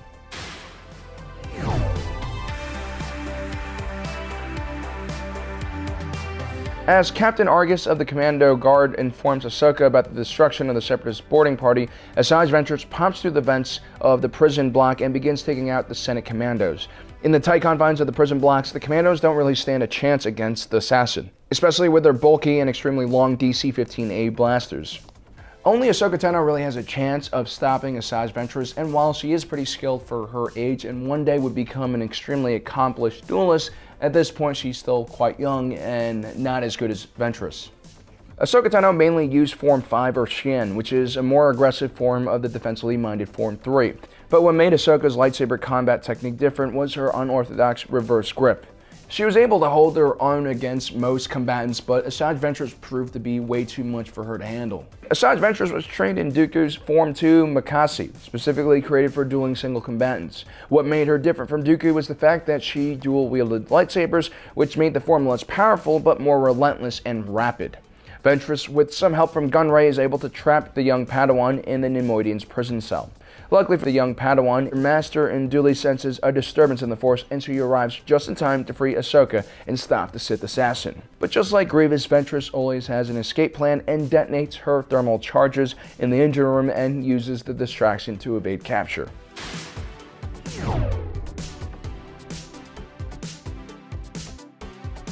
Once again, Master Unduli decides to leave Ahsoka behind to guard Gunray. To which Ahsoka protests. The young Padawan senses that Ventress is far too dangerous for the Jedi Master to face alone. But the Jedi Master is dismissive about the assassin's skills, calling Ventress undisciplined. While Master Unduli is definitely a skilled combatant and has many years of training, she's probably never faced anyone as unorthodox and as dirty of a fighter as Asajj Ventress. Not only is her lightsaber form deadly, she's also very unpredictable, something that a Jedi Master trained in the Jedi Temple isn't really used to combating. Ahsoka, despite her rashness and sometimes reckless behavior, seems to always have good intuition, which really helps her in the middle of the battlefield. And in this case, she was right. Even before the battle starts, Asajj quickly blinds the Jedi Master with some hot steam, and suddenly Luminara finds her many years of training within the safe confines of the Jedi Temple useless. Such was the arrogance of many masters inside of the Jedi Order. Meanwhile, Ahsoka is debating out loud whether she should disobey her master's orders, to which Captain Argus advises her to follow her intuition. And after all, that's what makes him different from the droids. Despite being blinded partially, Luminara still does not take Ventress seriously and taunts her, saying that she's unrefined and sloppy. But quickly she finds herself on the defensive and in danger of losing her own head and consequently her other eye. Luckily, Luminara was trained as a Guardian Jedi and heavily focused in the art of lightsaber combat. During the Old Republic era, Jedi Guardians stood on the front lines against Sith warriors and were renowned for their dueling abilities. But again, without any Sith to duel for more than 1,000 years, the Jedi Guardians didn't really have any real-life experience and had fallen back onto old methods of book learning instead of actual real-life experience. Nonetheless, Luminara was extremely skilled in Defensive Form 3, which she then paired with the Aggressive Form 5. But Asajj Ventress's raw power and ferocity overwhelms the Jedi Master and traps her beneath some pipes. But before she can kill the Jedi Master, Ahsoka comes to the rescue and forces Ventress to retreat again. This time around, Ventress not only has a plan B, but she also has a plan C. Despite their careful vetting and background checks, the Senate commandos were still humans and not clones, and susceptible to large cash payments and bribes. I'm also sure a government job, even captain's pay, is not as good as what the Separatists are willing to pay. And unfortunately for the Republic, Captain Argus agrees, and upon being signaled by Ventress, turns on his fellow commandos and grabs Nute Gunray for himself. Captain Gree is also there and tries to take down the captain. In the middle of the fight, Argus says the following. A clone like you would never understand. I wanted a life with more than empty servitude. And for that you'd betray the Republic. I think this further reinforces just how loyal the clones were to the Republic, which is kind of sad. Even though they are kind of slaves, they're still more loyal than someone like Captain Argus. And Captain Argus does have a point, but before he can make it, he's knocked out by the commander. But surprise, Nute Gunray comes out of nowhere and knocks the commander out as well. Argus and Gunray manage to board a Republic Corvette and escape off the Venator-class Star Destroyer. Asajj Ventress also makes her way to an escape pod and then rendezvous with the Republic Corvette and proceeds to kill Argus just randomly. Which is kind of unnecessary, I think. You know, Ventress really needs to work on herself, and she will later on. If you guys really like Ventress, by the way, check out the novel Dark Disciple. It's definitely one of my favorite new canon novels, and it kind of talks about more of what Asajj Ventress is like, you know, after she's basically rejected by the Separatists later on.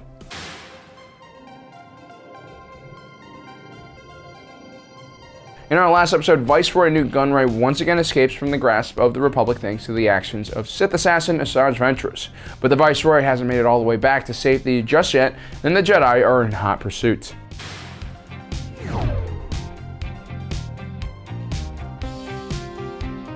Kit Fisto and his former Padawan and talking fishman, Adar Veb, follow the tracking beacon within the stolen Republic ship that Ventress and Gunray used to escape from captivity. It leads them to the Vasek system in the Outer Rim. It was a relatively unremarkable system, but on its third moon, Vasek 3, General Grievous had a secret lair. Having no knowledge of this, Kit Fisto and the Republic forces work their way into his lair, thinking that they are about to run into Nute Gunray, when instead they only find a hologram of him, at which point Count Dooku appears, explaining that this wasn't a trap but actually a test for General Grievous. He wanted the Republic forces to ambush him so that Grievous could prove his worthiness to the Separatist cause. What can I say? The Sith have some very weird and out-of-the-box and unorthodox methods of training their employees. Things get stranger as the Republic forces venture deeper into the base and find odd statues of the Kaleesh warrior. The Kaleesh were originally from a wild space planet known as Kalee. They were a warrior species known for their cruelty and lack of mercy.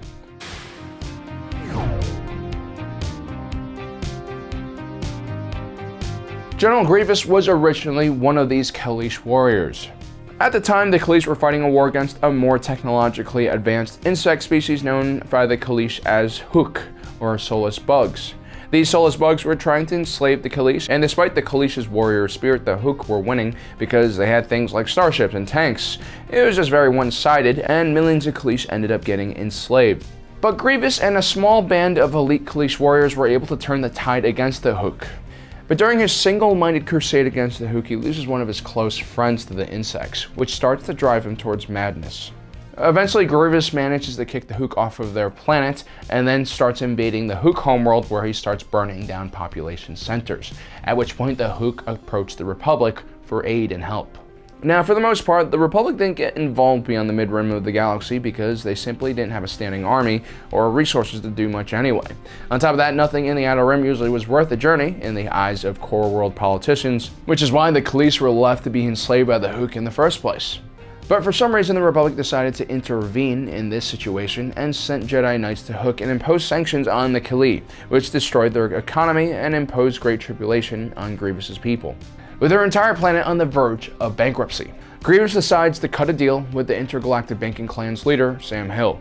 In return for debt relief, all he really needed to do was become an enforcer or a debt collector for the IGBC, which was actually a pretty good deal for him. It was gainful employment, which included multiple opportunities to smash people's heads in. At the same time, he could save his entire planet from starvation and humiliation. The only problem was the IGBC wouldn't hire other Kaleesh and wanted Grievous to work with their new IG-100 combat droid platform.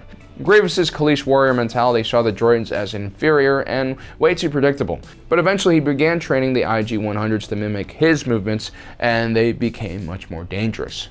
For a while things were good, and the banking clan was happy, and Grievous was happy as well. But then the Hook attacked the Kaleesh colony and started desecrating their sacred burial grounds. The Republic, of course, did nothing to stop this. So Grievous broke his contract with the IGBC and went on a soulless bug rampage. Now, originally Sam Hill, the leader of the IGBC, wanted to assassinate General Grievous for his disobedience.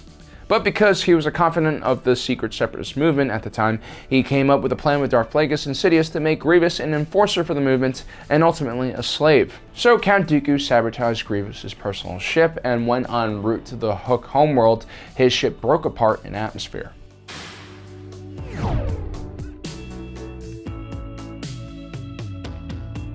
Count Dooku found Grievous in the wreckage of his ship and used the Force to keep him alive long enough so that they could turn him into a cyborg. If this sounds like Darth Vader's origin story, you're absolutely right. This was one of the favorite ways for the Sith to create dependable slave warriors. As a matter of fact, many of the cybernetic technology used on Vader were first pioneered by technicians that worked on Grievous. And when he finally recovers from his gruesome surgery, he's told by the Sith that the Republic were the ones responsible for shooting down his shuttle. Grievous was now just a pair of eyeballs, a brain, and a few other organs. His entire flesh, body, and bone structure was more or less gone. One interesting thing that the Sith tried to do in order to preserve him was by giving him a blood transfusion from the deceased body of Sifo-Dyas. Although it ultimately failed to make Grievous Force sensitive, it did keep him alive long enough to survive the operation. The one side effect of this entire transformation was that the cyborg now had asthma. And yes, this is canon. Most likely, the Sith gave Grievous asthma in order to give him a weakness that they can use in case he got out of control. If you really think about it, it wasn't necessary for a cyborg like him to have actual lungs or even a heart. These things could have been replaced by machines, and as we find out later on, organs are very flammable.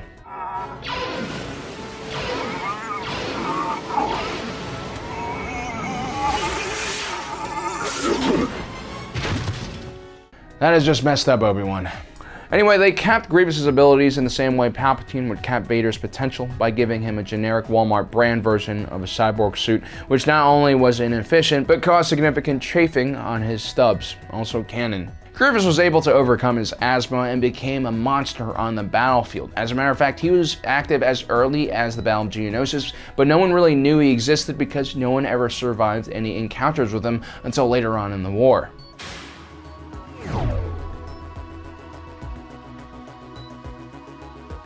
Anyway, back to Vazek 3, Kit Fisto and his former apprentice Nadar Veb were completely unprepared to take on the cyborg, but with the help of some clones they managed to ambush Grievous, and Kit Fisto actually does cut the general in half.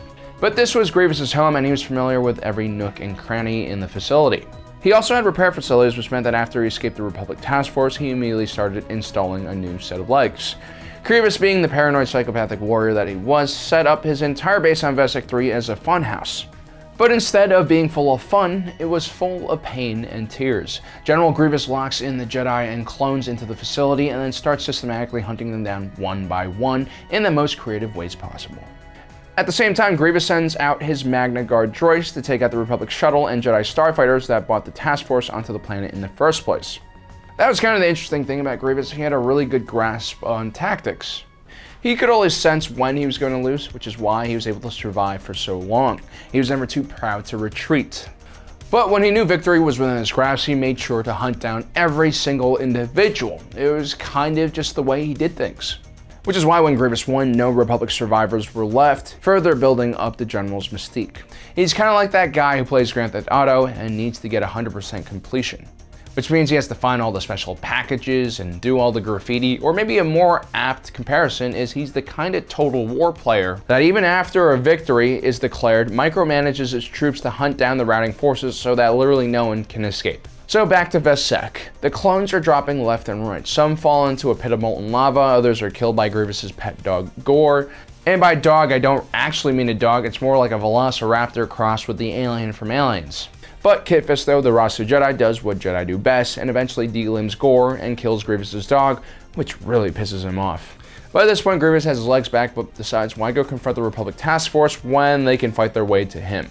At the same time, Count Dooku calls Grievous and basically explains how this all was a test and how he didn't really trust in his abilities anymore after his recent failures.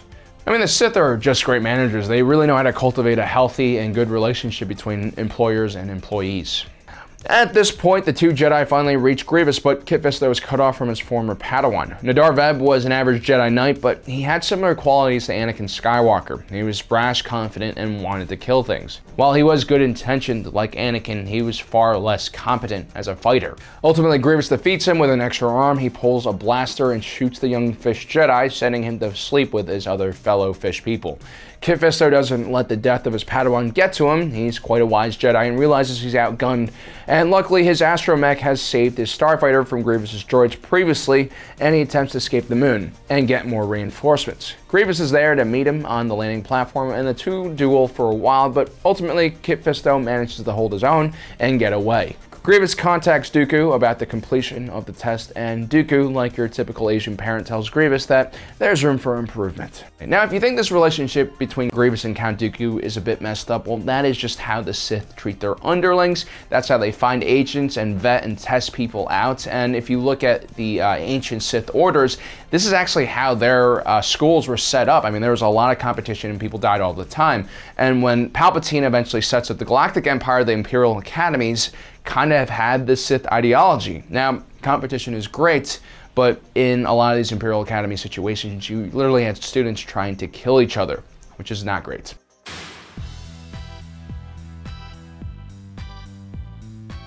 Today we go on to episode 17 of our Clone Wars history series. We're nearing the end of the first year of the Clone Wars. The GAR and their Jedi leaders so far have been fighting hard to plug various holes in the sinking ship that is the Republic.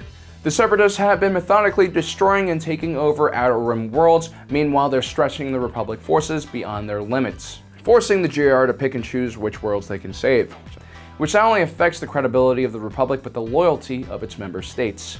It also increases support for a larger Republic military, which helps Palpatine's end goal. But in the last few episodes, we've seen the Republic change their strategy. Instead of using their most elite forces to put out the various fires in the Outer Rim, the Jedi have been sent after the top agents of the Separatist Alliance. And this kind of makes sense because the Separatist army is made up mainly of droids and mercenaries, and if you can cut off the head of the snake, you can probably severely limit their ability to fight back. So far though, the Republic has failed to detain Viceroy Newt Gunray, General Grievous, and even Asajj Ventress. But the real prize was actually Count Dooku, the Serrano noble known for his political wit and statesmanship. He was the head of state for the Separatist Alliance, and to add insult to injury, also a former Jedi. If the Republic are able to bring him in, there's the possibility that the entire Separatist Alliance might just collapse.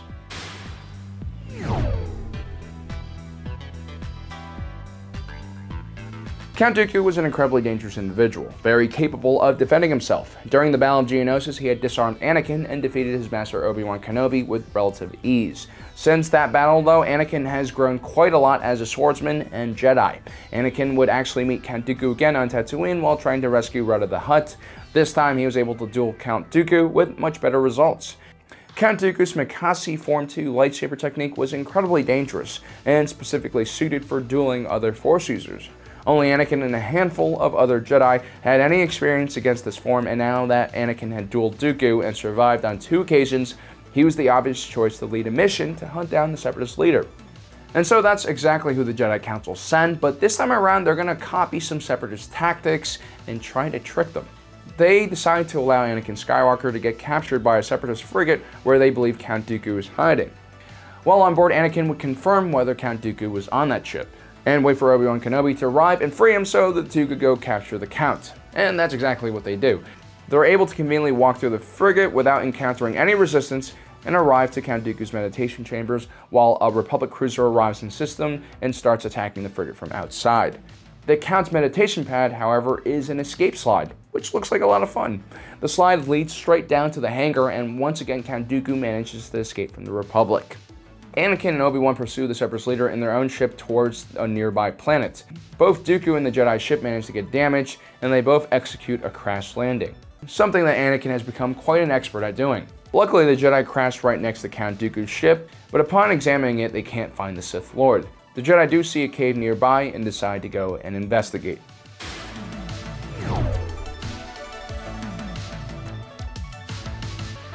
Now, the Jedi don't realize they've crashed on the planet known as Vancor. Luckily for them, most planets in Star Wars seem to be habitable and have breathable air for humans, which means that the Jedi don't really need any protective gear, which I'm sure they don't have. It's a relatively boring looking planet from space. It looks pretty gray, and that's because of these gigantic silica clouds and storms that blow across the surface. The actual planet's surface was covered in crystalline formations, some of which extended further underground into cave systems. Despite the planet's relatively lifeless surface, there was actually a lot of fauna beneath the surface. The Jedi, after going just a few hundred feet inside the cave, get ambushed by Count Dooku, who causes a cave-in and sends giant rocks crashing down on top of the Jedi. Anakin gets pinned, and Count Dooku uses the Force to take his lightsaber, and then seals the two Jedi inside the cave with another cave-in. Once outside, Dooku arrives to see the pirate Hondo Ohnaka and his gang of pirates examining his crashed solar sailor. Dooku strikes a deal with the pirates, and they agree to take him to a nearby world called Florum. Meanwhile, back in the cave, Obi-Wan and Anakin must find their way out and find themselves under attack by one of the local inhabitants, the terrifying Gundarks. These are angry red monsters with 6 limbs, including 2 gigantic forearms with giant dagger-like claws. To make matters worse, they were just intelligent enough to learn how to throw giant rocks and use melee weapons. Normally, one Gundark would be tough enough for 2 Jedi armed with lightsabers, but Anakin had lost his to Dooku, and Obi-Wan's lightsaber was damaged and no longer working properly. While the Gundark is chasing Anakin around the cave, Obi-Wan Kenobi uses the Force to stun the Gundark with a giant rock. The two then just cover the Gundark completely with more rocks. But while trying to clear other rocks from the cave entrance, the 2 Jedi cause some toxic gas to spew out of the ground. Luckily, Ahsoka Tano once again arrives just in time with some clone troopers to save the day.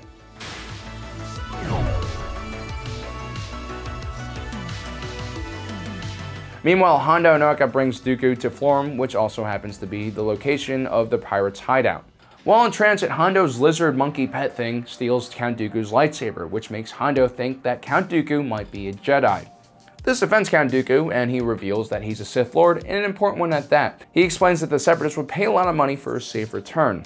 Hondo, of course, was a lot smarter than your average pirate, and probably heard of a certain Trandoshan scavenger who had made a deal to turn over an R2 unit to General Grievous and got a terrible deal in exchange. Or maybe Hondo had heard about a Senate commando who had betrayed the Republic for the Separatists, but also got a terrible deal. Hondo realized if he told the Separatist Alliance where Count Dooku was, they would probably just bring their army and crush the pirate gang. So instead, he decides to turn Count Dooku over to the Republic. Outnumbered and without his sword, Dooku has no choice but to surrender to the pirates. Hondo contacts Palpatine and asks for 1 million credits worth of spice for the Separatist leader. But the Republic decides that they need to send 2 Jedi of their own to verify that the Count has indeed been captured first before paying. Palpatine naturally doesn't believe in the pirate and is against the whole thing. After all, Dooku is secretly his apprentice. The last thing he really needs is Dooku getting captured by the Republic. The Jedi Council sent Obi-Wan Kenobi and Anakin, who are already pretty close to Florum already, on the mission. The only caveat is they can't bring their weapons to the pirates' base, but that wasn't much of a problem because neither of them had access to working lightsabers in the first place. But of course, nothing is ever straightforward when you encounter pirates like Hondo. The 2 Jedi are able to confirm that Dooku was in fact in the custody of Hondo's pirates. With their mission complete, however, the 2 Jedi let their guard down a bit and are drugged by the pirates. Look, as a rule, Generation Tech frowns upon any kind of racism against our fellow man, but it's pretty reasonable to be suspicious of certain types of alien races and just, call them scumbags, because they are scumbags. For instance, you never would park your speeder in an area heavily infested by Jawas. You would never stand around a Gungan when they're operating heavy machinery, and you would never attend a weekday banquet because weekdays are degenerates and they're almost never up to any good, and also never found in any non-criminal related enterprise. Like most sketchy individuals in the galaxy, the Weequay came from a homeworld that was incredibly rough and gave them very limited opportunities. Luckily for the Weequays, they had extremely thick, leathery skin that was semi-blaster resistant that made them relatively useful as hired muscle. The ones that became pirates, like Hondo, were relatively cunning and were never really satisfied with just a fair deal. They always wanted more.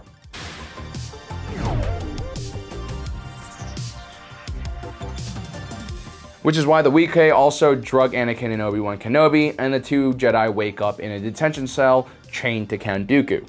Now, Hondo is a pretty smart individual, but when he gets greedy, it turns him into a complete moron. Not only does he want a ransom for Count Dooku, he also wants an additional ransom for the Jedi as well.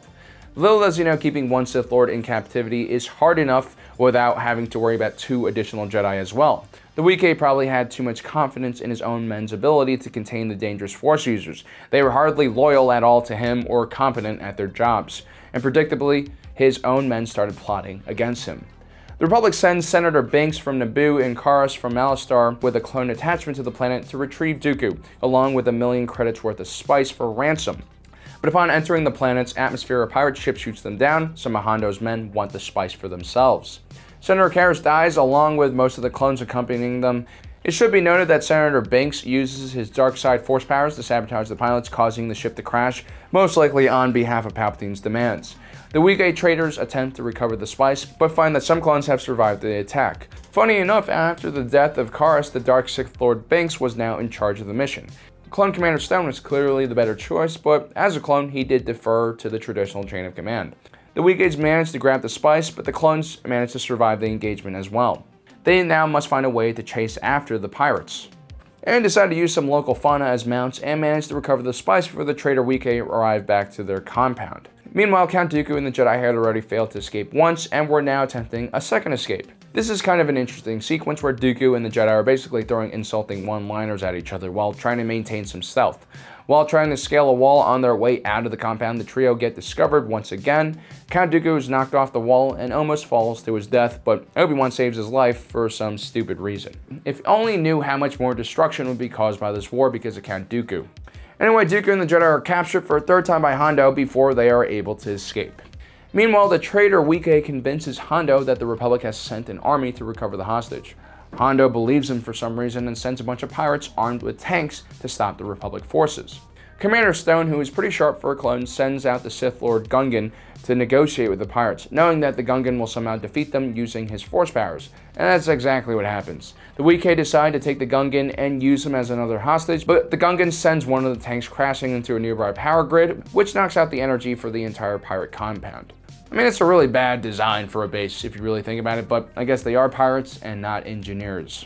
Meanwhile, while Jar Jar distracts everyone, the clones take out the remaining pirates and take over the pirate tanks. With the power cut, the Jedi and Dooku are freed from their cells and manage to escape all on their own. There's a lot of things you can learn from this episode, but the one thing that I really learned was that Jar Jar Binks is definitely a Sith Lord.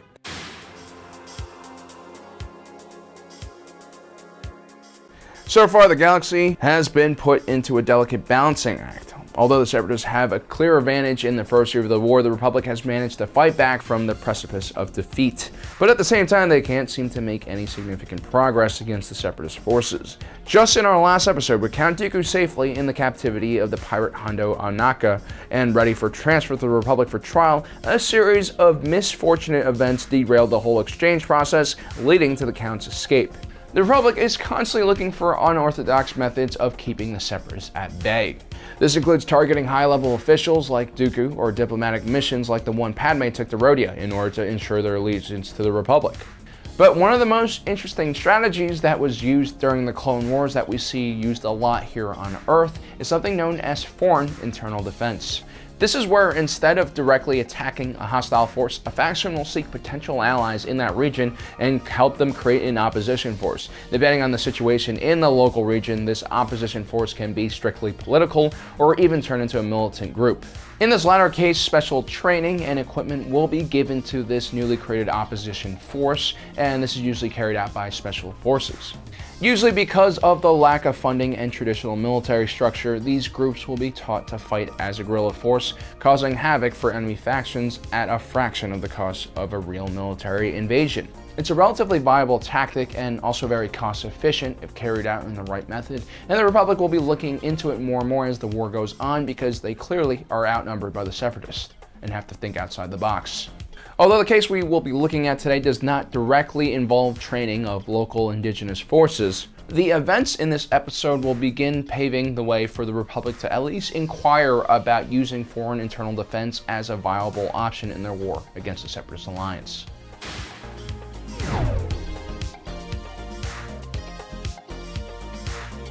Over the world of Quell, Ayala Secura's small task force of Venator-class Star Destroyers is ambushed while still in atmosphere by a larger fleet of Confederate Munificent-class Star Frigates. Now, usually 3 Venator-class Star Destroyers should be able to handle up to a dozen Munificent-class Star Frigates.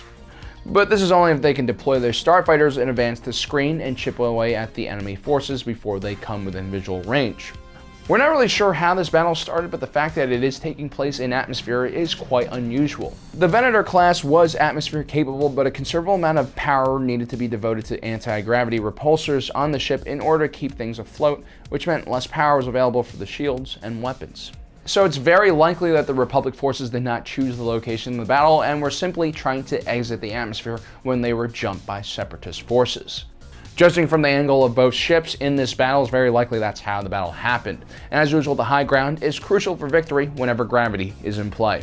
Anakin Skywalker and Ahsoka Tano rush to the Twi'lek Jedi's aid with their own Star Destroyers, and find that they are already too late to turn the tide. Most of Ayala's fleet is already too heavily damaged to escape the planet's gravity well. This battle just became a rescue mission. Using gunships, the Jedi are able to land on Ayala's command ship, but have to fight their way through rocket droids, which are basically super battle droids armed with jetpacks. Highly dangerous. Anakin, being his reckless self, decides to hitch his own ride on one of those rocket droids. With a hectic battle raging within the Venator-class Star Destroyer, the droid commander continues firing on the Republic ship, indiscriminately destroying clones and droids. This was kind of one of the advantages that the Separatist leaders had. There was no real moral issue with sending droids to certain death. As a matter of fact, most Separatist commanders were fine with losing dozens of droids just to take out one clone. And if you really look at the numbers, a clone trooper had to kill somewhere around 100 B-1 battle droids to even out the amount of resources both sides spent training and creating these individual units. In the chaos, Anakin Skywalker is severely wounded by an explosion, but the 3 Jedi and a few clones manage to make it on board one of the cruisers and escape from the burning Venator-class Star Destroyer. Before they can rendezvous with Wolf Yulleran's ship, an explosion sends one of the clones into his control console, and it activates the hyperdrive. They're safe for now, but the problem was the jump they had plotted was sending them directly into a star, and on top of that, Anakin was in need of some medical care. For now, the navigation computer seemed to be locked in and broken. Of course, Ayala Secura knows that whenever a machine gets locked up or frozen, the best way to fix things is flipping the on and off switch, which of course works. Fortunately, they managed to just miss the star and fly out of its gravity well. But they spent just enough time inside the star's gravity well to damage the ship's flight controls, which sends them crashing into a nearby planet known as Meridun.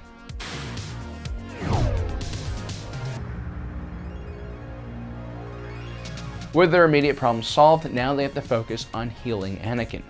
Ahsoka, of course, is unwilling to leave Anakin behind, even with Rex staying with him to watch over her master. Like Anakin, Ahsoka has a problem with developing personal attachments to people that she likes. Ayala Secura is there to remind her that her duties are to the Order first. Don't lose 1,000 lives just to save one. Ahsoka and Anakin are the type of Jedi that like to save 1,001, and that's what really made them special. It's also ironic that Ayala is the one that imparts this lesson to Ahsoka. In Legends, she had a more than intimate relationship with Kit Fisto, which drew ire from the Jedi Council. While Meridun was undoubtedly a beautiful planet, it also was quite dangerous. There were giant predatory birds, which seemed to hunt nocturnally, along with giant seeds that fell from giant trees.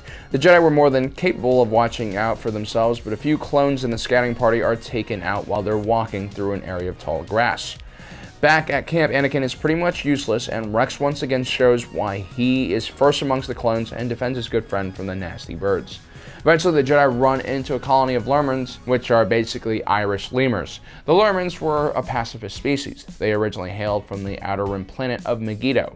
The planet was taken over by the intergalactic banking clan, which basically enslaved all the locals. When the Clone Wars started, Megiddo joined the Confederacy, and soon violent battles broke out on their planet. The Lurmans had only recently arrived to Meridun in order to escape all of the hostility happening on Megiddo. They were naturally dismayed to find Jedi and clone troopers rushing into their village, even though the Jedi seemed relatively peaceful and were only asking for some medical assistance. But the Lurmen are kind people and sent a healer to go with Ahsoka and Commander Bly to go retrieve Anakin. Meanwhile, Aayla Secura and the Elder Lurmen sit down and talk a bit about politics. Aayla explains to Lurmen that the Jedi did not start the war and were for peace, while the Lurmen responds by saying, "What difference does it make who started the war and who only wants to end it? No side is free of fault. It takes two to fight." It's an interesting conversation because the Elder Lurmen was both right and wrong. The Jedi were supposed to be peacekeepers and now have become military leaders, two very different and contradictory roles. But it was because of their pacifism that the IGBC was able to exploit the Lurmen in the first place and had driven them to the planet of Mary Dun. And now things were about to get much worse.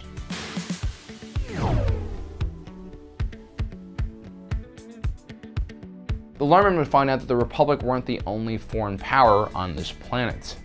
Shortly after Ahsoka manages to bring Anakin back to the Lurmen village for some rest and healing, a Separatist dropship lands nearby the village and Separatist Commander Lock Durd quickly takes over the village for its protection. The Jedi and clones retreat into the wilderness and watch from a distance as battle droids began ransacking the village. See, Lock Durd was a very talented weapons designer and he was looking for a new place to run trials for his new bioweapon called a defoliator. It was basically the opposite of an ion weapon that the Republic routinely used against the droids. Instead of harming just machines, the defoliator only harmed organic beings. Well, actually, it incinerated them. The defoliator was fired from a modified AAT hover tank, and the first trials against the local flora were extremely successful. But Lock Durd was a careful man and wanted to test the weapon against organic beings as well. The Lurmen's little village was the perfect target. While pacifism is usually pretty great, it also involves a lot of running away from hostility. But in the Lurmen's case, they had already been kicked off of Megiddo. Now, on this relatively unknown world, they had been found again. At one point, you're going to have to stay and fight. And that's exactly what the younger Lurmens want, especially after witnessing the Separatist battle droids ransacking their village for no reason. And after scouting the Separatist weapons trial, the Jedi returned to the Lurmen village in a stolen Separatist shuttle to warn the village that the Separatists were going to test their new weapon on them next. The Jedi, being reasonable, suggest removing the Lurmen to a safer location, but the village elder is stubborn and won't abandon his home, but also won't fight either, leaving the Jedi with no choice but to defend the village all by themselves. They had managed to build some fortifications and activated some stolen shield generations in preparation for a Separatist assault. The younger Lurmen again really wanted to fight, but... "I'm sorry, but I cannot help. Many others agree with me, but we were raised under a very strict code. We must respect it, even if we don't agree." This kind of sounds like the same problem that Anakin and Ahsoka Tano are facing with the Jedi Order. Anyway, the Separatists launch their attack and the shields hold, forcing the droids to carry out a ground assault. They must take out the generator in order to test their new weapon. The three Jedi met the oncoming forces as Commander Bly and Captain Rex provided supporting fire. Although the Republic forces are initially successful, as the heavier battle droids advanced during the second wave along with hover tanks, the Republic had to fall back behind the shield and fortifications. And seconds later, the droids spilled into the village and managed to destroy the shield generator, which allowed Lock Durd to launch another defoliator shell. Luckily, Anakin is able to disable the tank before it is able to fire. By this point, the Separatists have breached the perimeter and droids are running everywhere inside the village, firing at innocent people. The Lurmen have to fight back. Now, the Lurmen weren't completely defenseless. They're quite agile and used to dealing with larger predators on the planet. The droids were also not really used to fighting such agile creatures, which gave the Lurmen an upper hand. Eventually, the Lurmen and the Republic forces were able to drive back the Separatist attack. Although initially hesitant to help the Jedi, the Republic forces were able to show the Lurmens that they valued them. It's a similar principle to the hearts and mind approach that was used in the Vietnam War and Iraq and Afghanistan. General Stanley McChrystal, former commander of US and ISAF forces in Afghanistan, was a huge supporter of foreign internal defense and often cited the long-range reconnaissance patrol units used by American forces for great success in rural Vietnam. These LRP units, as they were called, would sometimes live in villages and during the day help farmers work the fields and build infrastructure, and at night the farmers would join the LRP forces in patrolling the area for Viet Cong. Now, these missions were highly successful, but they usually required specialized forces and they took a long time to set up. Ultimately, it was deemed to be too expensive to carry out on a larger scale.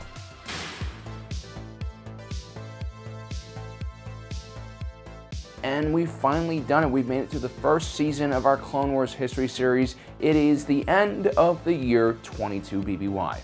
We've seen the Separatists make massive gains against the Republic forces all across the galaxy, but due to the actions of a few brave clones here and a few brave Jedi there, the Republic are still in the fight. So far, both sides have resorted to all types of methods in order to gain an upper hand, from assassination attempts, kidnapping, to diplomacy. In the majority of our stories so far, the local denizens of the battlefields the Separatists and Republic choose have been more or less helpless. Their fates lie in the hands of the victors. But the battle we'll be looking at today will have a slightly different outcome.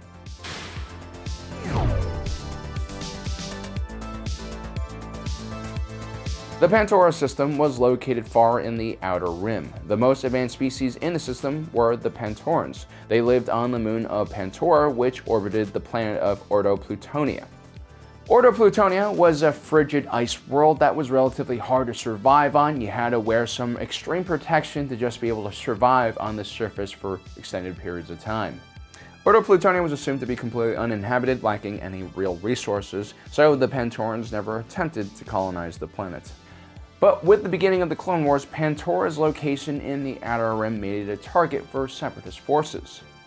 Although Ordo Plutonia was officially a protectorate of Pantora, the Pantorans had no real authority over the planet or any resources on it. Therefore, the Separatist droid army decided to use the ice planet as a scouting and potential staging point for a future invasion.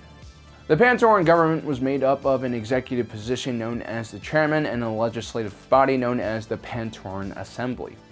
As an official member of the Republic, they also had a senator representing them in the Galactic Senate. The Pantorans were a strong and proud people, but with only a population of 1 billion, they were susceptible to local pirate threats and criminal organizations. Realizing that the Separatists might be encroaching in their territory now as well, the Pantoran Assembly requested that the Republic establish their own base on Ordo Plutonia to guard their moon. This led to the creation of Guild Station. Shortly after its creation, however, it ceased contacting the Republic High Command. In response, the Jedi Council sent Obi-Wan Kenobi and Anakin Skywalker to investigate the situation.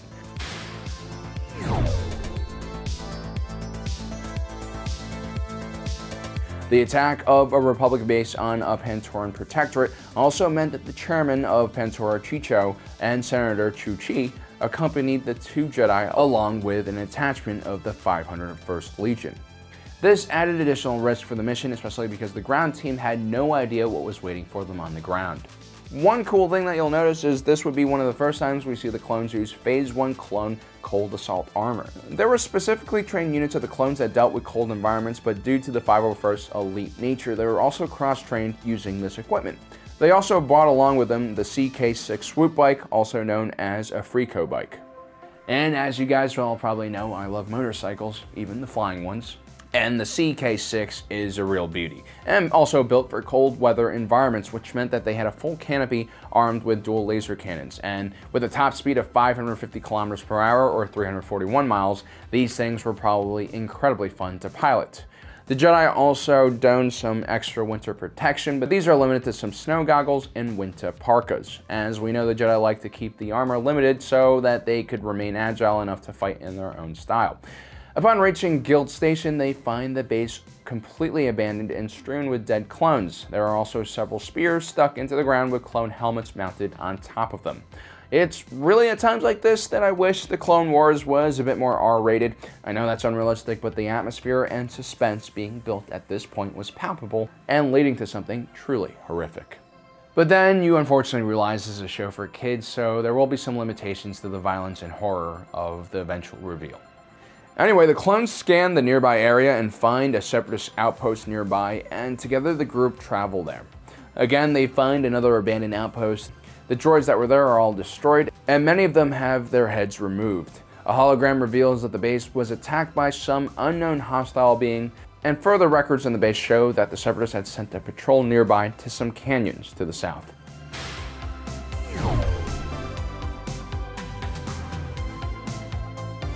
Obi-Wan Kenobi and Anakin decide to take the speeder bikes and venture to the coordinates of the Separatist patrol and stumble upon a village of primitive furry beasts known as the Talls. They were quite large in size and had fearsome claws on their hands. They seemed at least smart enough to build some shelter and had some kind of social structure, but it's very doubtful that they were as intelligent as human beings or Pantorans. Nonetheless, the two Jedi are invited to talk to their village chieftain. Although without C-3PO there to translate between the two sides, everything is mostly unintelligible. The Jedi, using their basic understanding of the Force, are able to figure out that the Talz just want peace. Although again, it's hard to say what exactly these giant furry things want. When the Jedi reported back to Guild Station to report on the situation to Chairman Cho and Senator Chu-Chi, the chairman immediately overrules the senator and suggests that the Talz are trespassing on Pantoran land and they must be kicked off. The chairman is a bit insane and perhaps a little bit too much of a war hawk, but he does have a point. The Pantorans were in a very vulnerable situation right now in the midst of a galactic civil war, and the last thing they really needed was the hostile force on a planet right next to theirs. The Jedi suggested before making any hasty decisions, the Pantoran delegation at least try to speak with the Talz face to face. The chairman reluctantly agrees to this and requests the Jedi to bring along an attachment of clones. The Jedi, however, had assumed that the Talz didn't want to see any clones, especially after their recent skirmish at Guild Station. But nonetheless, they needed to protect the chairman and assigned a small honor guard. Upon reaching the Talz village, Chairman Cho immediately comes off as a rude and arrogant ass. Again, in his defense, the Pantorans are far more advanced than the primitive Talz, and the Talz had far more to gain from mutual cooperation than the Pantorans did. On top of that, the Talz did just wipe out a friendly base without any provocation. Not surprisingly, the talks immediately fall apart and the Pantorans and Talz declare war on each other. Well, it's actually more of a battle, but some people have called the Battle of Orto Plutonia the One-Day War.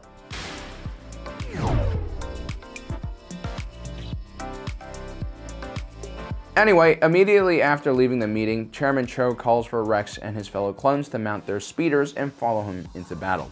Captain Rex, always loyal to Anakin, asks for his confirmation of the order. The Jedi are kind of in a tricky situation because this is kind of a domestic issue.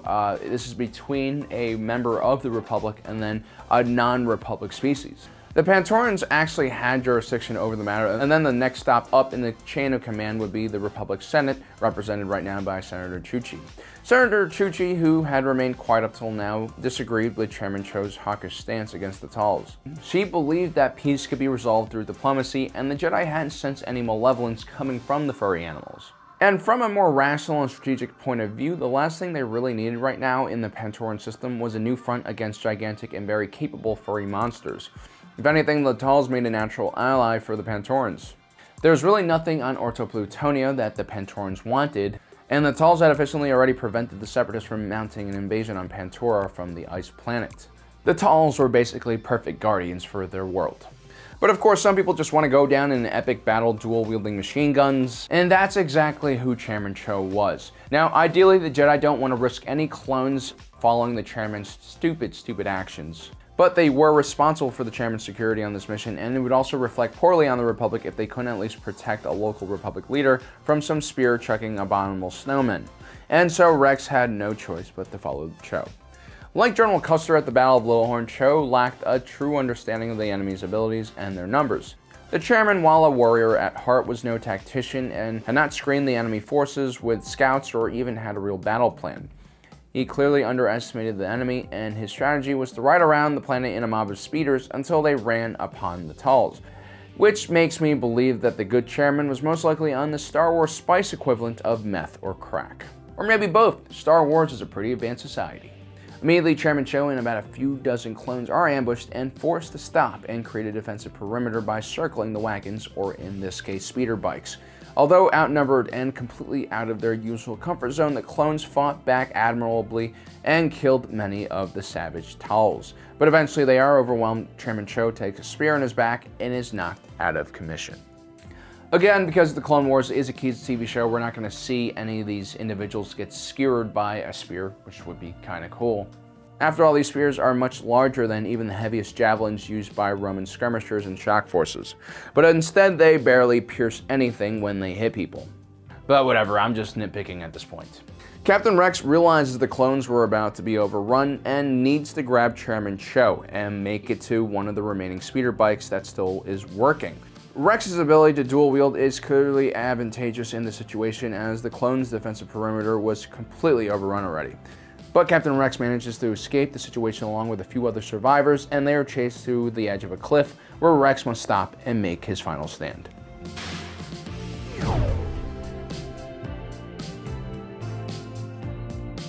Meanwhile, the Jedi and Senator Chuchi decide to contact the Pantoran Assembly. They're really the only ones that can overrule the chairman. After being presented with the evidence, or maybe lack of evidence, about what was happening planetside, the Assembly agreed to allow Senator Chuchi to take over negotiations with the Tal.